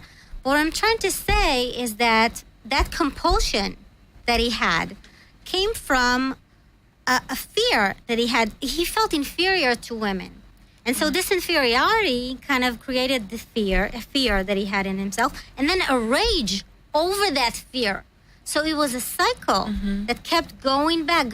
And the only way that he could deal with that feeling is to put these women into his bed and, just fuck the shit out of them in a very like general manner. Is that would it be appropriate to say that is how you redeem your self-worth and your all of a sudden you feel more manly, you feel more secure, because if you put the other in a lower position, it makes you higher. Right. It's very common, it's very human behavior. But is that healthy though? No, not at all, in any way. Let me ask you this, Tony.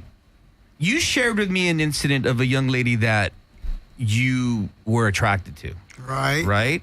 Like, are you comfortable and have you embraced and are you aware that you are socially awkward? Are you aware of that?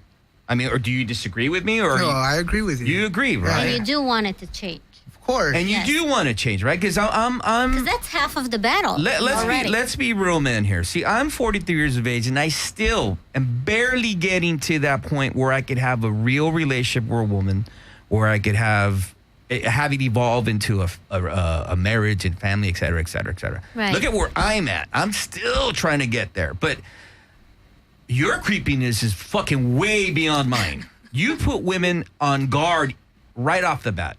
Are you aware of that? Yep. Share with the doctor the experience of that young lady that you were attracted to, and what transpired after that. The one that gave you your shit back. Oh, come on. What? No, tell me. Yeah. Johnny, he's like, oh no. All right. Share with the doctor. All right. I mean, I went to. We're not here to make fun of you. We're here to help you. No, Okay, this is for your benefit. I even got gypped off. I've gone to you know those guys that do their card reading and they tell your future? Oh, yeah. Oh, dude, I got gypped off. Are you aware of what he's talking about? He's talking about in the Hispanic community, in the Latin community. Yeah, but in general, I think they're it's like common. witch doctors. Yeah, I mean, it's like I've even done that in desperation. Yeah, but it's because again, we're so in need of answers and something to ease our mind that we'll always go like dogs after something. Real quick, that doesn't work, right? Because I just bought candles last week. Are you kidding? Are you kidding? Yes, so go ahead, please. So, I mean, I've even got gypped off. Like, I went to last time, I mean, this guy, I paid first. He goes like, hey, you know what? Let me tell your future, whatever. Yeah. Boom, boom, boom. He throws the cards. I paid him like, what, $40 or $45? He starts reading the cards, and now he goes like, boom, boom, boom. You have good luck, but you know what? You're blocked. Hey, you like this girl, and I don't want to say what's up. So he goes like, you like this girl? And I was like, how does he know? Wow, it's just amazing, And he goes like, but you like her, and she likes you, but it's not going to happen until you have this evil spell that I have to unblock. Sounds unbelievable, doesn't it? It's like so typical. But it's crazy how this is what happened. But I'm going to help you unblock this spell, but it's going to cost you this much money. Of course. And I'm like, but first, okay, if you pay me all this much money, we're talking about lots of money, Yeah, I'm going to help you. And I'm like, but first I have to see what's inside of you, but first you got to pay me. He starts doing like this little ritual, whatever. Yeah, whatever. And he goes like, boom, boom, boom. You know what? There's this animal that's inside of you. And I was like, whoa, nuh-uh. He goes like, yeah, I'm doing these prayers. So what he does, it was crazy. This is what made me believe him and give him all that money. Oh, you did? I did. So what happened is he does all this crazy ritual or whatever. He does all these prayers and whatever. He gave me like some mineral water and all this crap. Of course. Spit. There's some black stuff inside you. Spit. And I'm like, bleh. and I actually did spit some black stuff, like some black ink. And I was like, what the fuck? This is weird, They're black. Spit. There's some kind of animal inside of you. And I was like, bleh. And I'm like, so nothing's coming out. He goes like, you know what? This is all for a girl that you like, right? I guess, yeah. Fuck. Hell yeah. What wouldn't you do for some pussy? Yeah. So anyways, he goes like, you're gonna go home. I'm gonna have you this. You're gonna it's called. You're gonna eliminate the demon that's inside. Yes. Okay. Yeah. You have to release. You have to release the number 2. Right. Yes. So what I want you to do, I don't want you to do number 2 on the toilet. I'm gonna give. You got to get this bucket that's... Oh, my God. You okay there, Miss Hernandez? Because you're about to vomit. No, I just feel bad listening to your story. It just sounds... I'm like, let's speed it up a bit. After you did this ritual... Whatever. I actually did... Did you have any romantic connection with this woman that you paid all that money to? Nope. Now, doctor, let me ask you this: Is that common behavior for someone who would it be appropriate to say that that's in desperation? Yes. And is that common? Yes. Okay. Because if we are in need of an answer, as I told you, anybody that will come our way and promise something that can put us at ease is a go.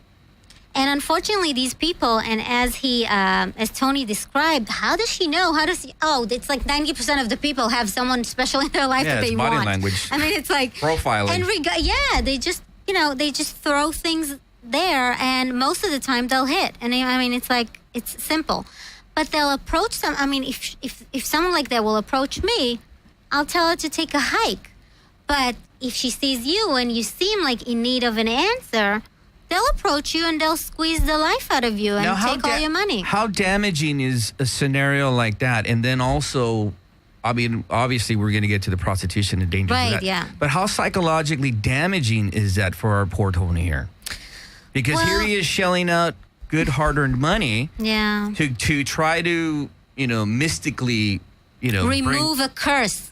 Right. Yes. So you can get laid with the girl that he finds attractive. Woo, yeah. It's if you remove the curse, you get laid. Does it subconsciously damage his self-esteem even more? Well, yeah, it puts you in a position where you develop this hope, and of course, obviously, it's not going to work because it's a bunch of bullshit that they sell you.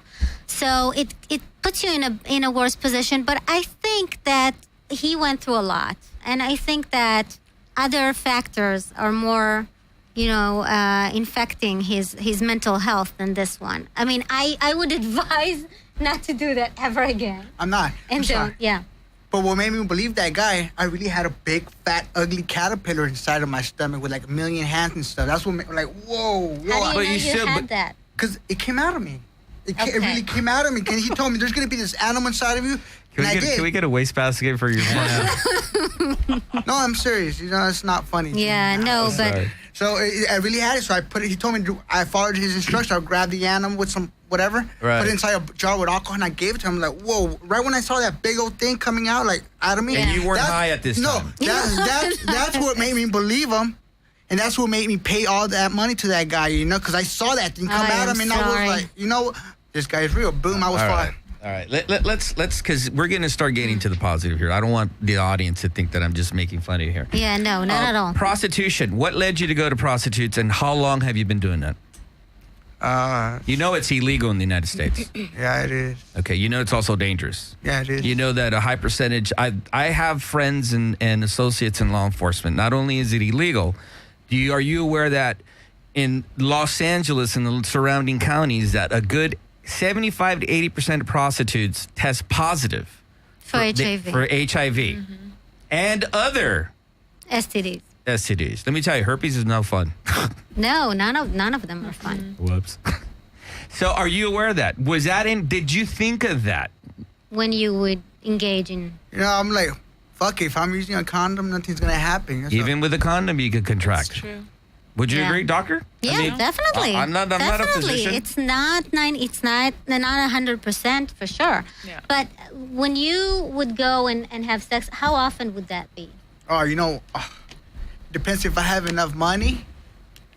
Yeah, I mean, it costs Johnny, money. this is not funny. No, I'm just playing. No. but It's a financial concern. Of I mean, course. it's an expensive hobby. Yes. And the sad part about it is this is worse than a drug, Yeah. It's very addicting. And I want to ask something. Like, after you would have sex with a prostitute, would you pick the same person, or would you go back to the same? I'm concerned about. I've done that before. Done that. She was hot, whatever. I paid her. I still got some more money at home. At home. I'll be right back. It's like an addiction. It's an addiction, as I called it. Done that. The same. Done that. Yeah. So the thing is, how would you feel after having sex with a prostitute? At the end, I'm like, fuck, this is sad. You felt bad. Mad at So myself. you recognize that, Of course, right? Yeah. dude. I'm like, fuck, this is sad. No, that doctor. Poor Tony. That's a positive. So you see, this awareness, yes. Yeah. That's a what I'm positive, right? saying There is hope. Absolutely. I mean, because the fact that he's aware and he felt really uncomfortable and kind of sad about it is a big factor in a way of healing. Because a lot of people that use prostitutes are coming from seeking a vengeance. Yeah. And not Right. necessarily feeling bad, or actually, it kind of serves male dominance. So for them, it doesn't serve anything. They don't feel bad afterwards. They don't feel sad afterwards. They, if anything, you described that you wanted to get more and then you would spend money, but that's the addiction part.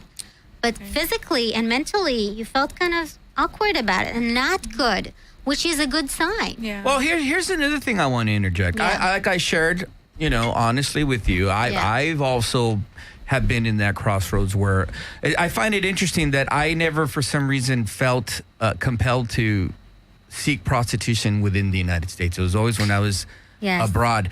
But I found myself, Tony, anytime you have sex with a prostitute, it's never pleasurable.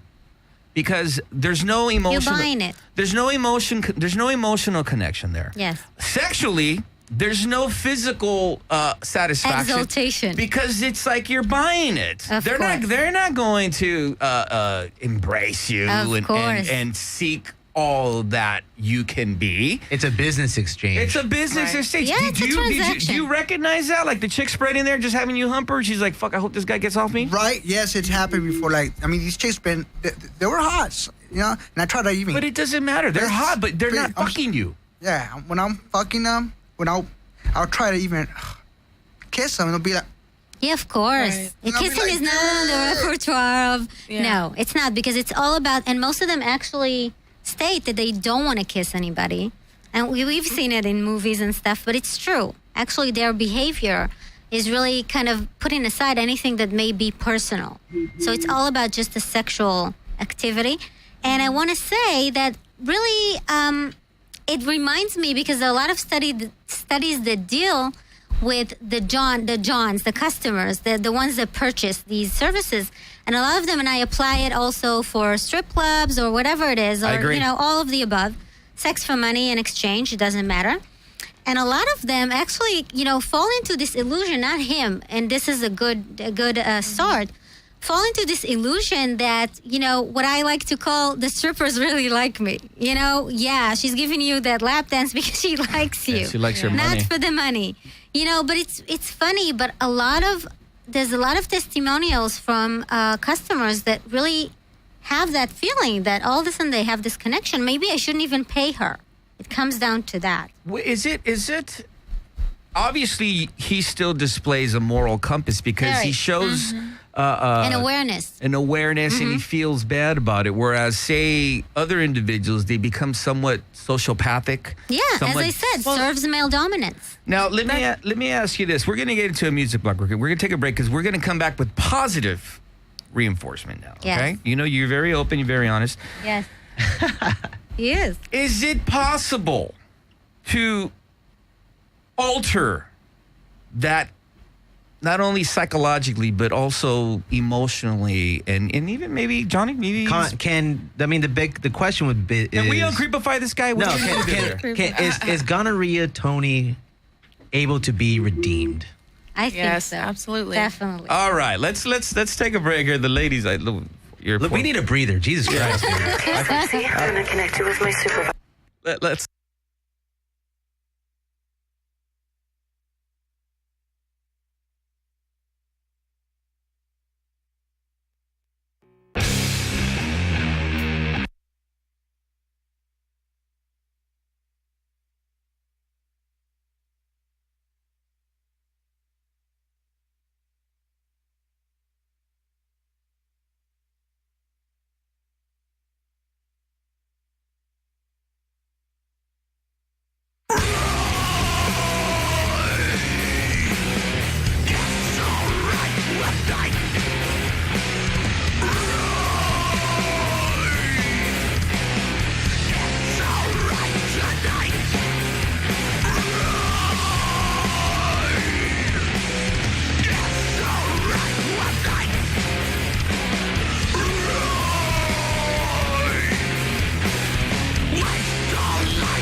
All right, are we back? All right, Lost Johnny, what did we hear? Oh, man, we heard, besides this awesome fucking radio being broadcast throughout the world, we heard Yidra. The name of the song is Blood is the Harvest from the record Hexed, who are playing on Valentine's Day at the Complex in Glendale with Lord Dying and Death Kings.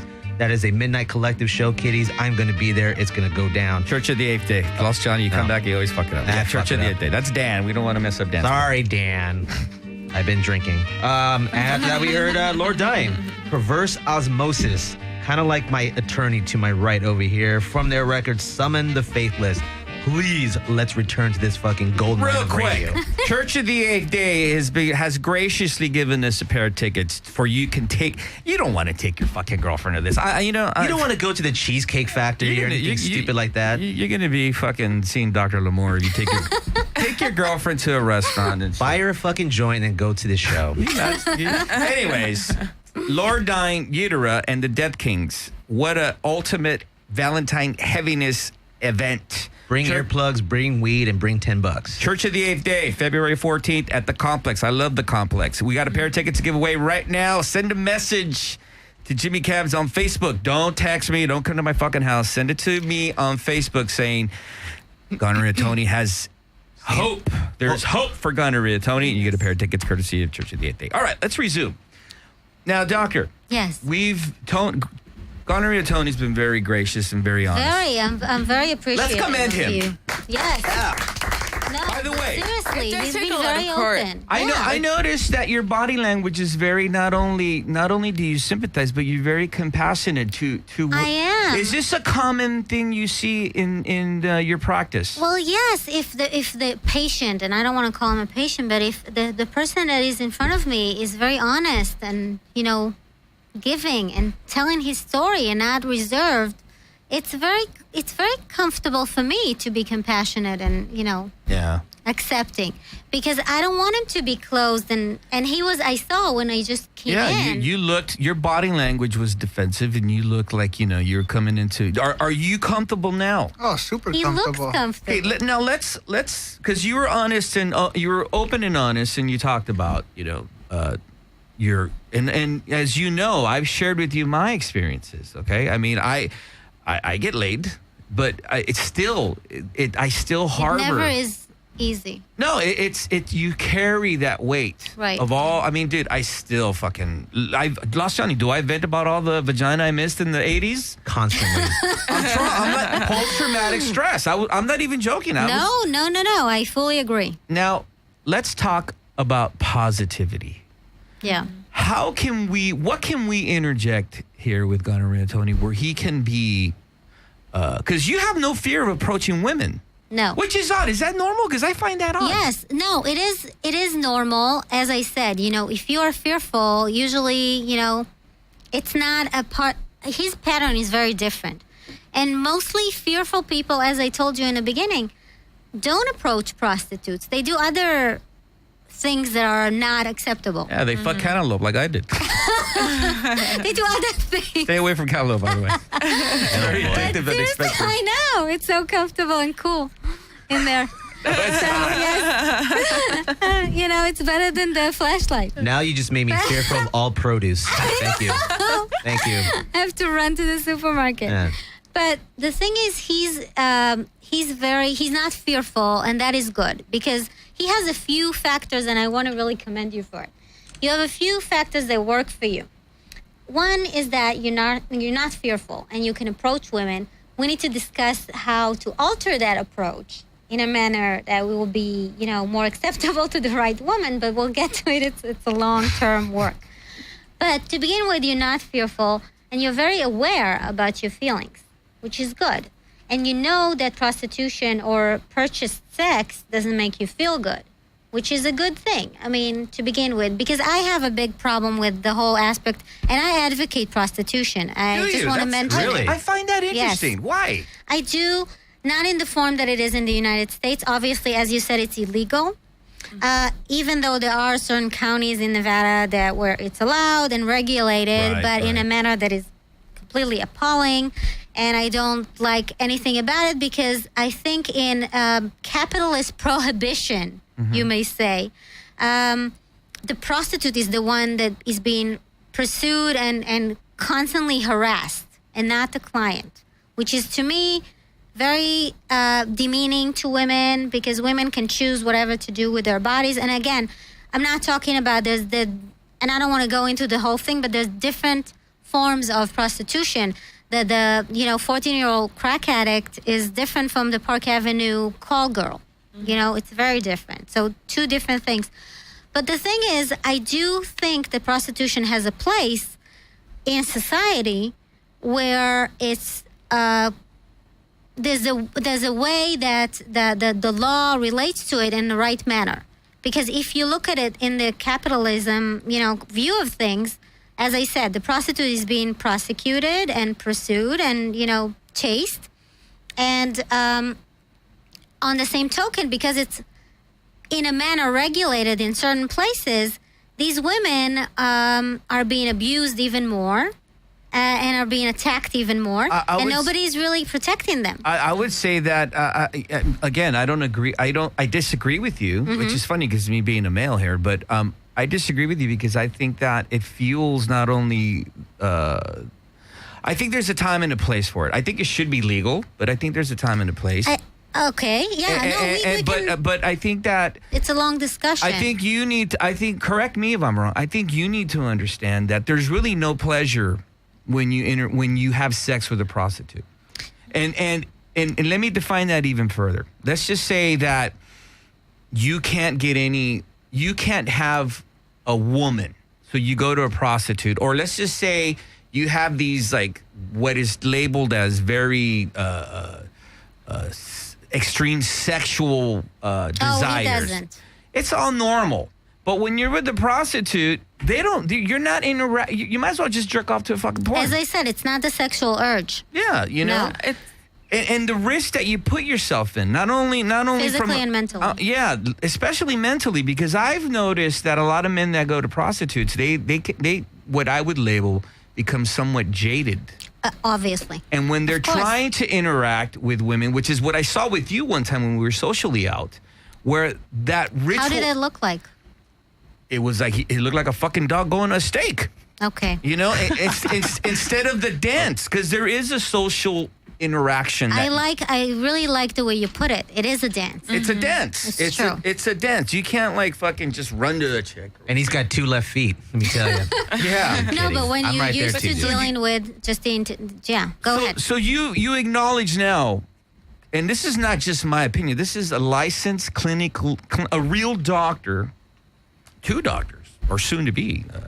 Thank you. But they're also females, very attractive females. Did you feel uncomfortable when you first walked in and you're sitting next to 2 very uncomfortable females? I wasn't uncomfortable. I was just a little nervous, Okay, because I find myself being uncomfortable when I'm around. Because in the head, I've already, even though I know that I'm not a creepy fucker, but it's already embedded because of my experiences sexually. Right. In the road that I traveled, that no one interfered for me. So you should buy me a 12-pack after this. But what can we do to incorporate proper social etiquette and skills so he can begin the social dance to interact with a normal Put his good foot forward. Yeah. First you of all, laid. Yeah. No, so first of all, it's a different, as I said, a different discussion whether prostitution is good or bad and whether he should use it or not. Because I think in his case, it shouldn't be used based on the previous experience and based on the fact that he does want to have a normal connection and a relationship with a woman. So first of all, you mentioned that you're not using prostitutes anymore. Okay. No, he stopped. Okay. So that's the first step. Okay. He realized that he's not doing it, and he realizes that he doesn't need it. So, there are other forms of releasing, sexual tension or a need. It doesn't really matter. But he's not using that to begin with. Now, how do you build really a good relationship, or how do you build a social ability to talk to a woman? Exactly. That's you have to start with, I would suggest something that is more invasive. But I think that it's kind of like an in vivo type of intervention, is what you're saying? Well, I would suggest a surrogate partner therapist. Because these women, what they do, and people assume, I don't know if you guys... This is amazing. If you guys checked that movie, The Session. Okay. Which I recommend highly. Right. It's a very good movie. It's an amazing movie, and Helen Hunt is playing Cheryl Green, who is a known, and personally I know that professional, who was a very successful, and still is, surrogate partner therapist in the 80s. And she's playing her perfectly. But the idea is that these women, people assume that they're like prostitutes because you come, you pay, and you have sex. Completely untrue. Right. The idea is you have the therapeutical part of it is that you build trust and connection and the ability to really communicate with the other sex, which a lot of people, including our dear Tony here, doesn't have that ability.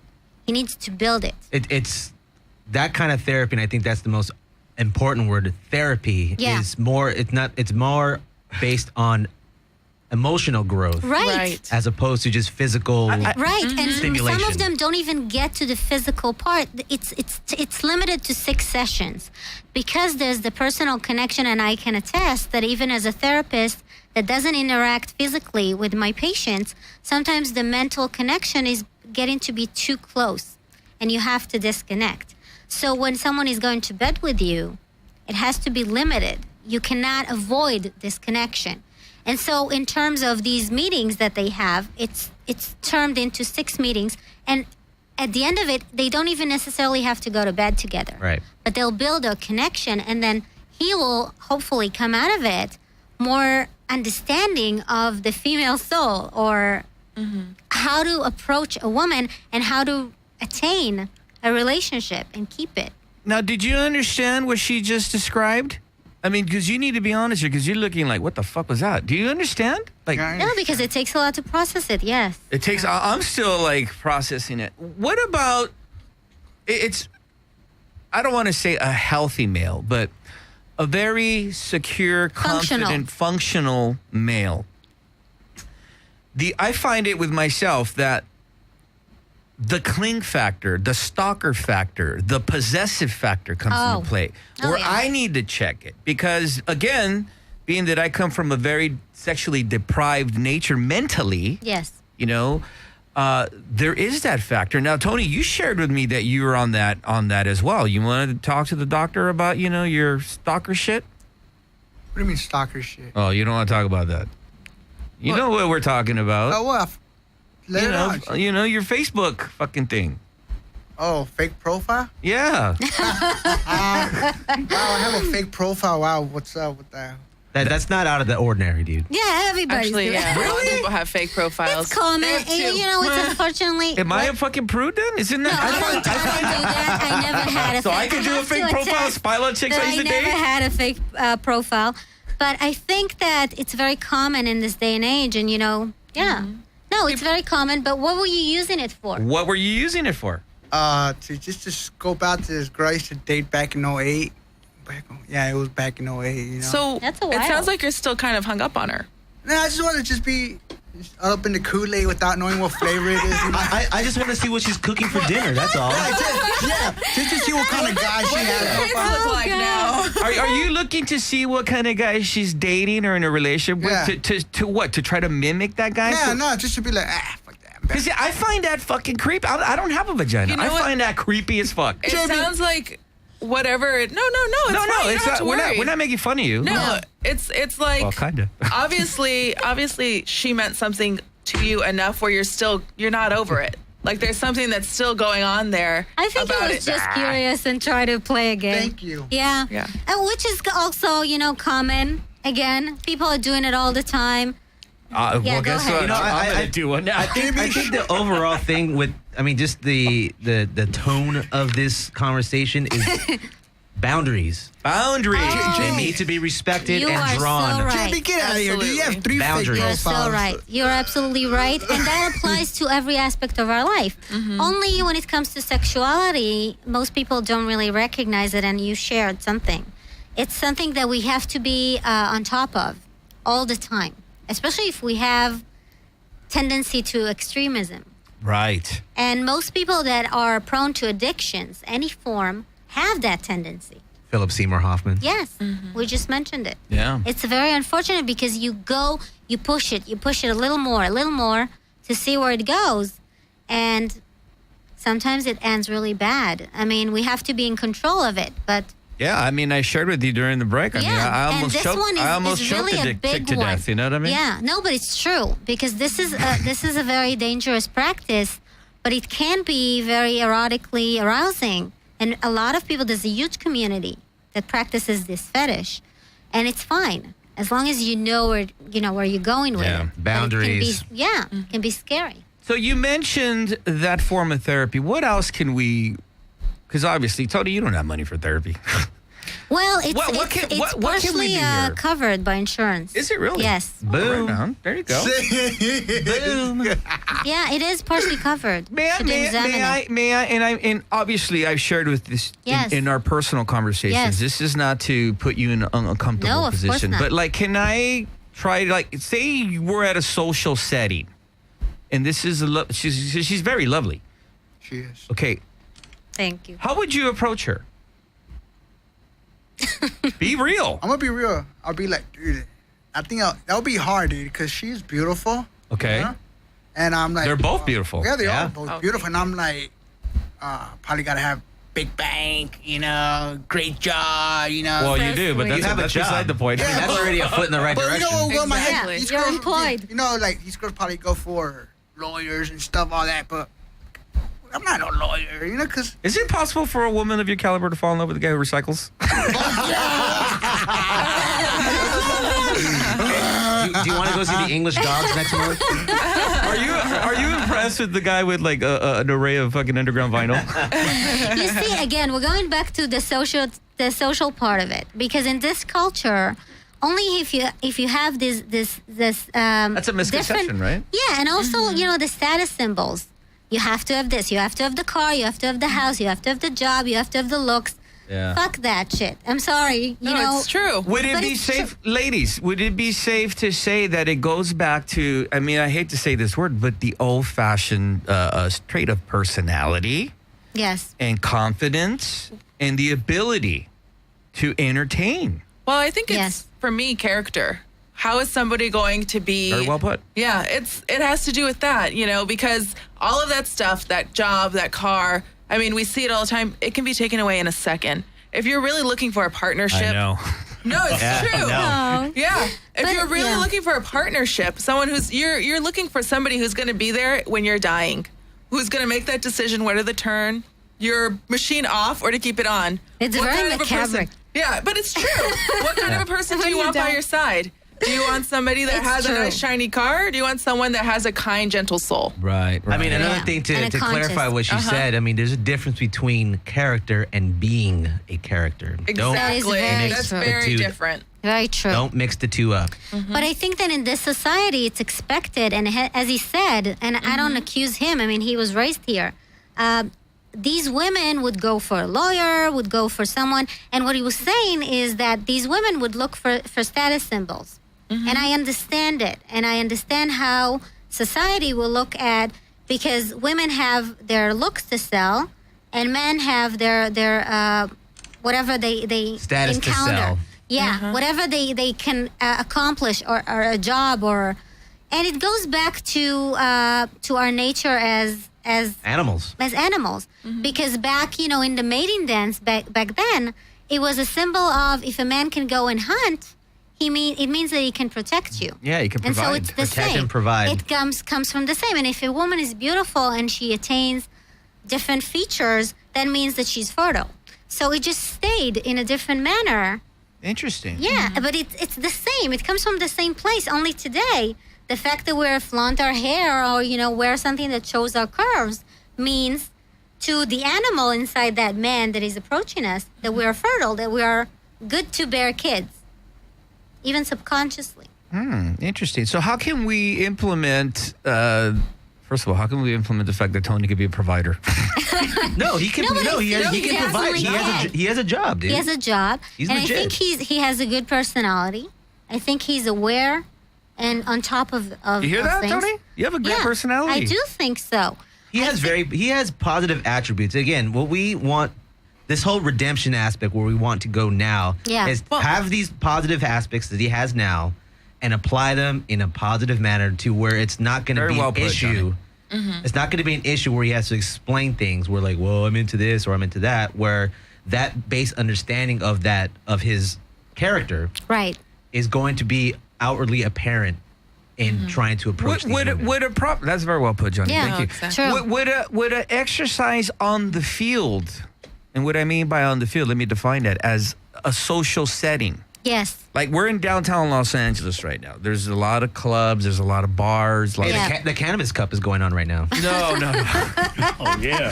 You throw it in there. Look at Salvatore Mike. Now he's speaking. Yes. Would that be an appropriate arena for an individual like Gonorrhea Tony? I think inappropriate is not the right word. I think it will be unfair because I don't think he's ready. Really? Yes. So it's not that sink or swim mental attitude, like throw him in the pool? No, because I think that the fact that he was using prostitutes for a while. How many years it's been? Maybe what, 2-3 years? But I'll take a break, you know. Yeah. But the fact that it was a big part of his life means that even subconsciously, again, I think he was attempting, trying to not use it and then going back to it. That means that he's not ready emotionally. And this is why I suggested something of that form of a surrogate, because it puts you in a place where you start walking. It's like a baby. You need to build, setting stones. Where he is, and to a degree you are as well, counselor. Both of you guys, I'm fucked. Both of you guys are at the very deep end of the ocean, and what the doctor is suggesting is to pull you guys back onto shore. Right. Yeah, very true. Very correct way you put it. That's the analogy. I don't know. Correct me if I'm wrong, though. But I think I've developed survival skills when it comes to mating, where I become a chameleon.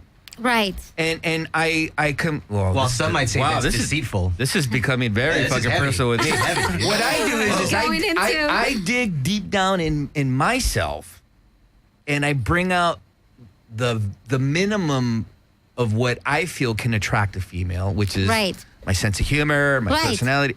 Yeah. And that's what I work with. It's like, okay, this is like, I'm on a fucking desert island, and it's like, okay, this is all I got to fucking make a fire. Well, fuck it, let's make a fire. This is what I'm making, what I'm using to make the fire. But you have to remember that it took you years decades to build it. Yeah. And he's not there yet. I'm not saying that it's not possible. I'm saying that... I totally agree. I am saying, it is very possible. And if put in the right situation, it may happen. And definitely if the right person is on the other side and is accepting and loving and welcoming, it could happen. But just in the jungle, it's kind of hard to throw someone into it, and just expect them to adapt. And, to be fair... It's very difficult. I mean, I can say this with my own experience. Yeah, as a male. We're all wackos. No, it is difficult to date here in Los Angeles. It is really because, again, we're going back to the expectation, the cultural. Everybody is about selling something. And everybody it's not is hard about. For Chester.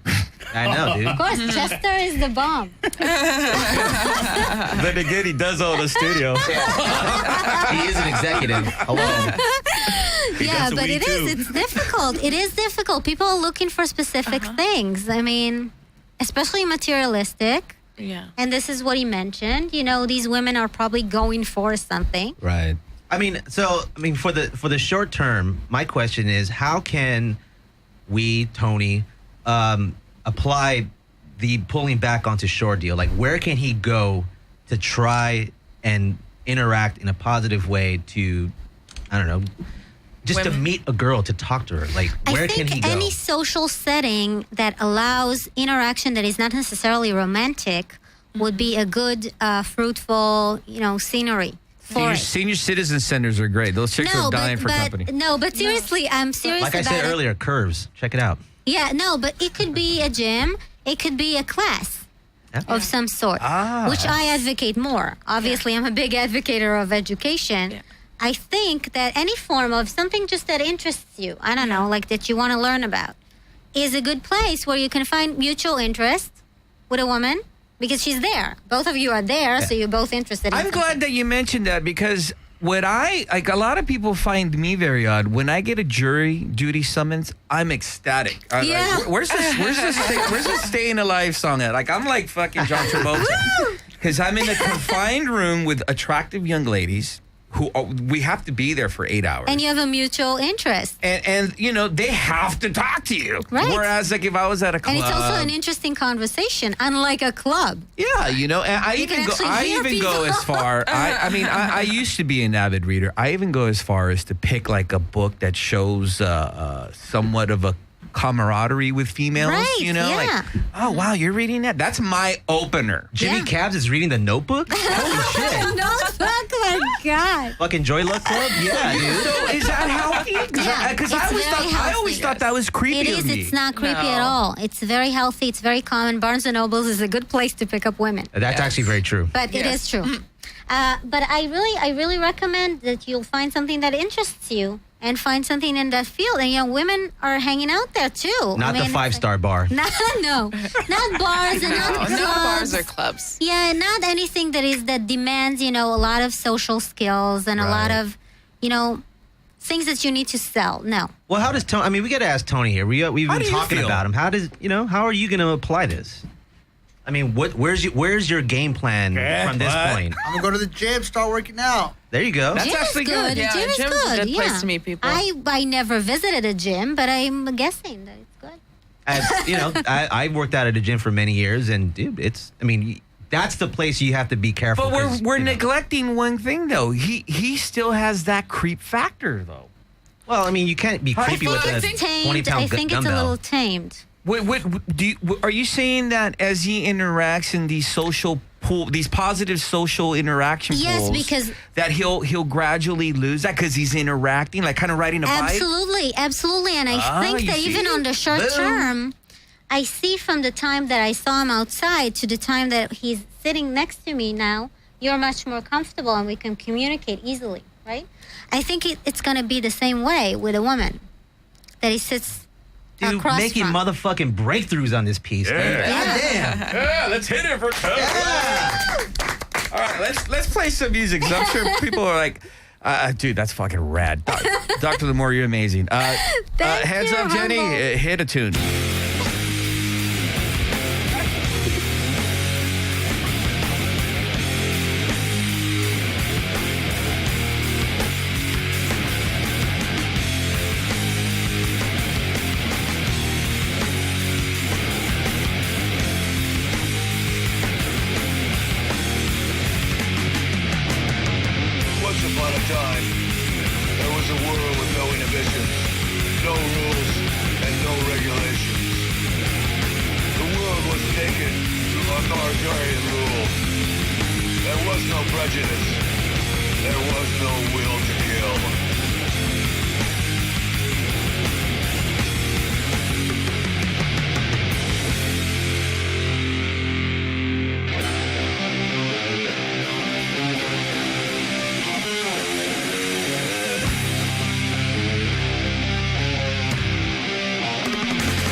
All right. I got to tell you, Dr. Lamore Blockman.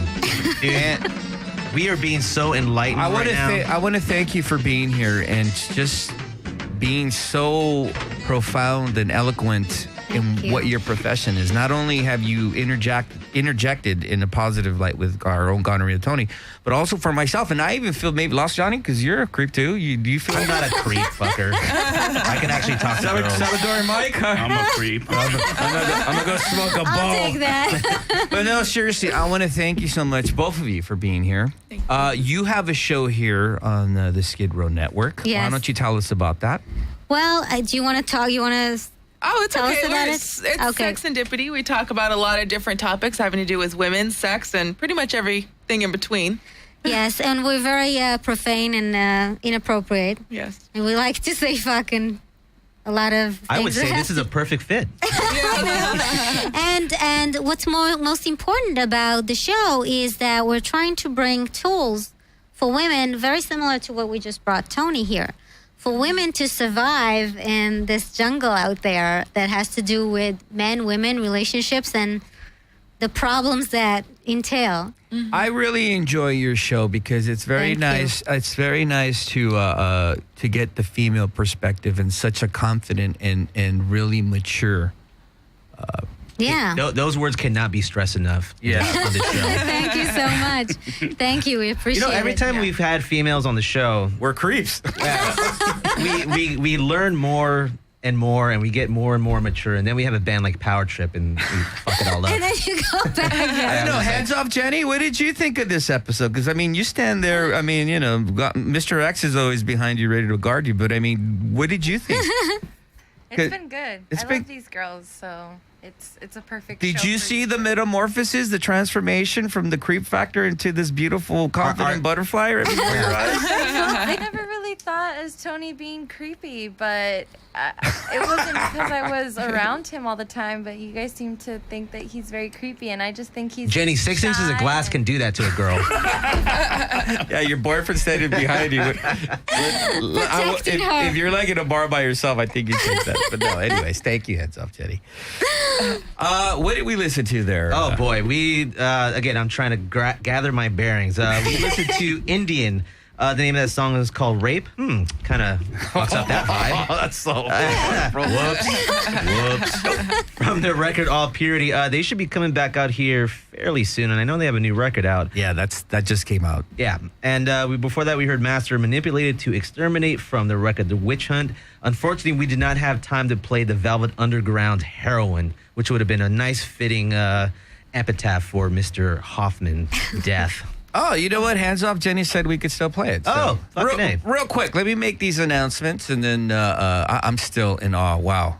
Thank you again, Dr. Lamore. It's such a pleasure. Oh, Jesus. Dude, we've made so much headway in the fact that, when we walked into the studio this morning, or this afternoon, Tony was just very like, and now look at him. He's ready to fucking fly, man. Yeah, he's ready. Yeah, I mean, you're confident. I wish the confidence that you're displaying right now was in a powder or pill form because I'd snort it or swallow it. I mean, you look amazing right now. Yeah. You know what I mean? I feel it's the comfort level. I feel empowered. It's incredible. But anyways, let me get back to this before I sidetrack.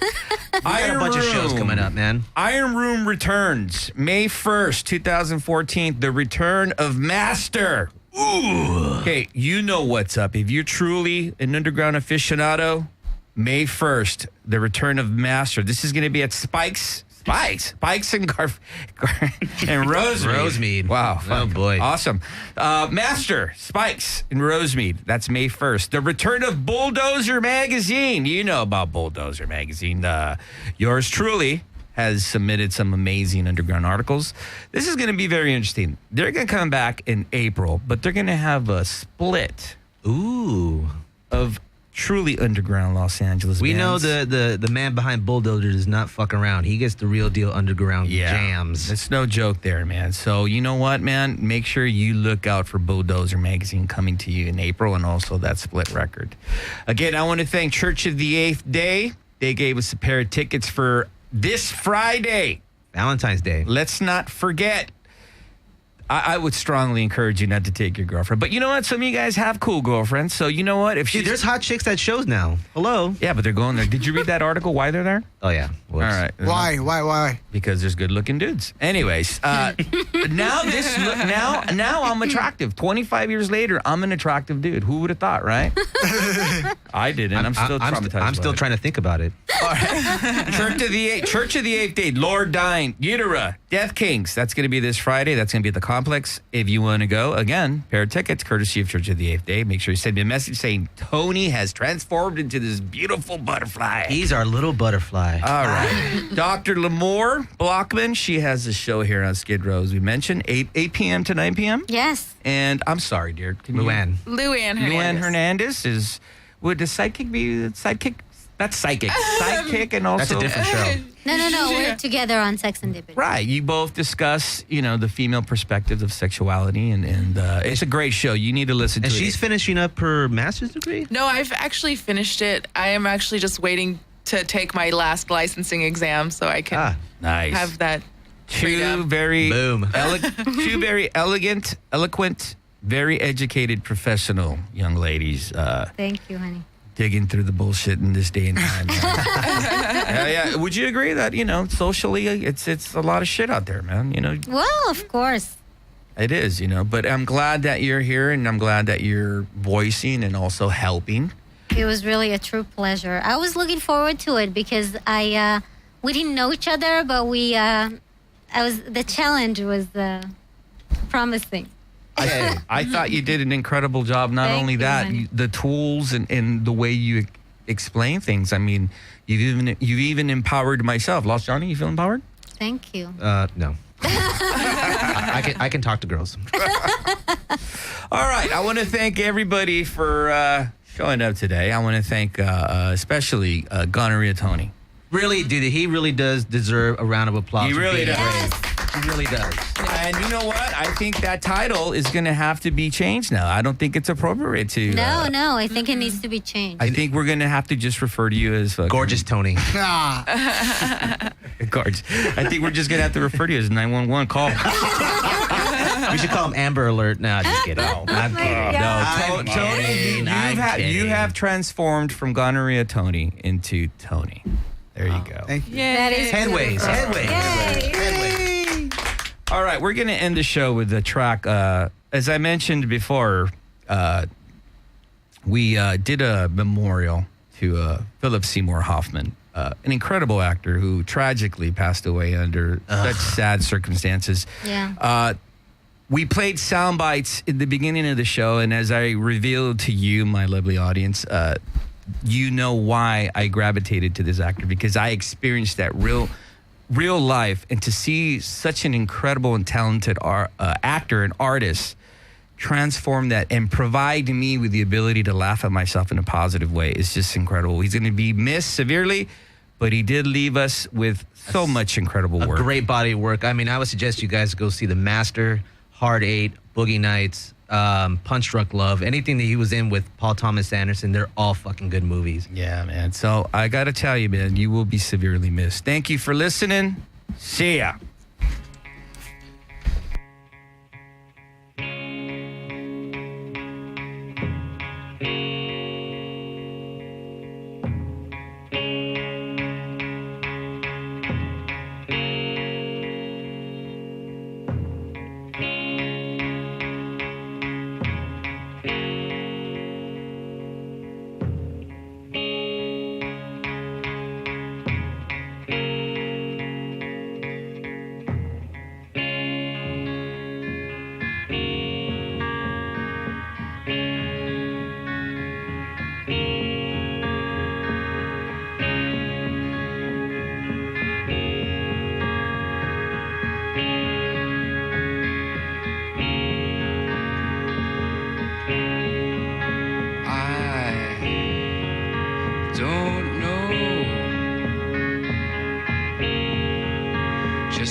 the kingdom if I can, 'cause it makes me feel like I'm a man.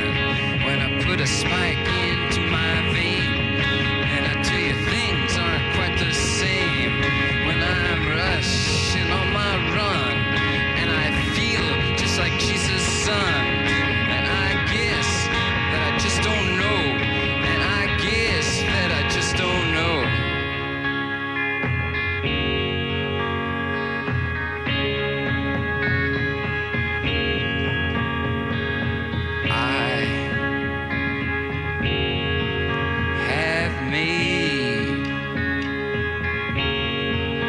Big decision.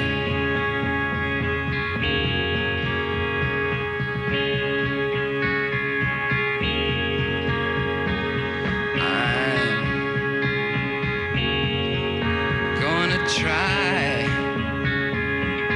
to nullify my life, 'cause when the blood begins to flow, when it shoots up the dropper's neck, when I'm closing in on death,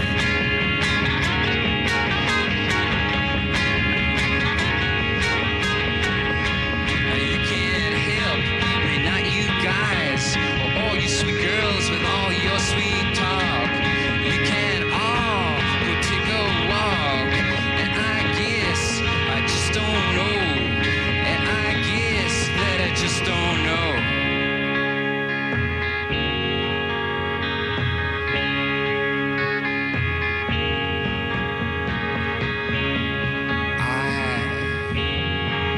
Wish that I was born 1,000 years ago.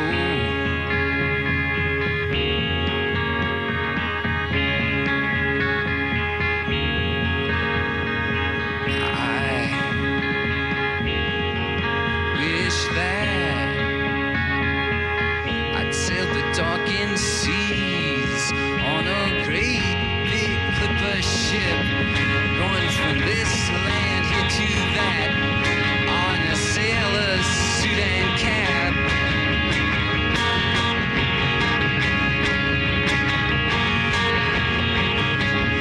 Away from the big city, where a man cannot be free of all of the evils of this town, and of himself and those around. Oh, and I guess that I just don't know. Oh, and I guess that I just don't know.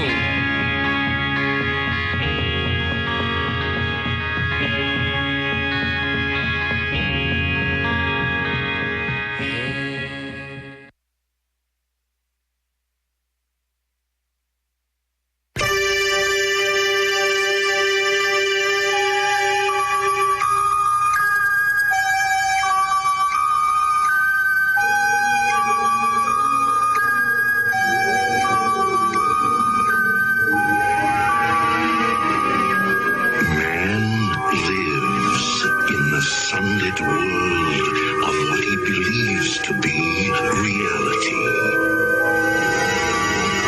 But there is, unseen by most, an underworld, a place that is just as real, but not as brightly lit. A dark side.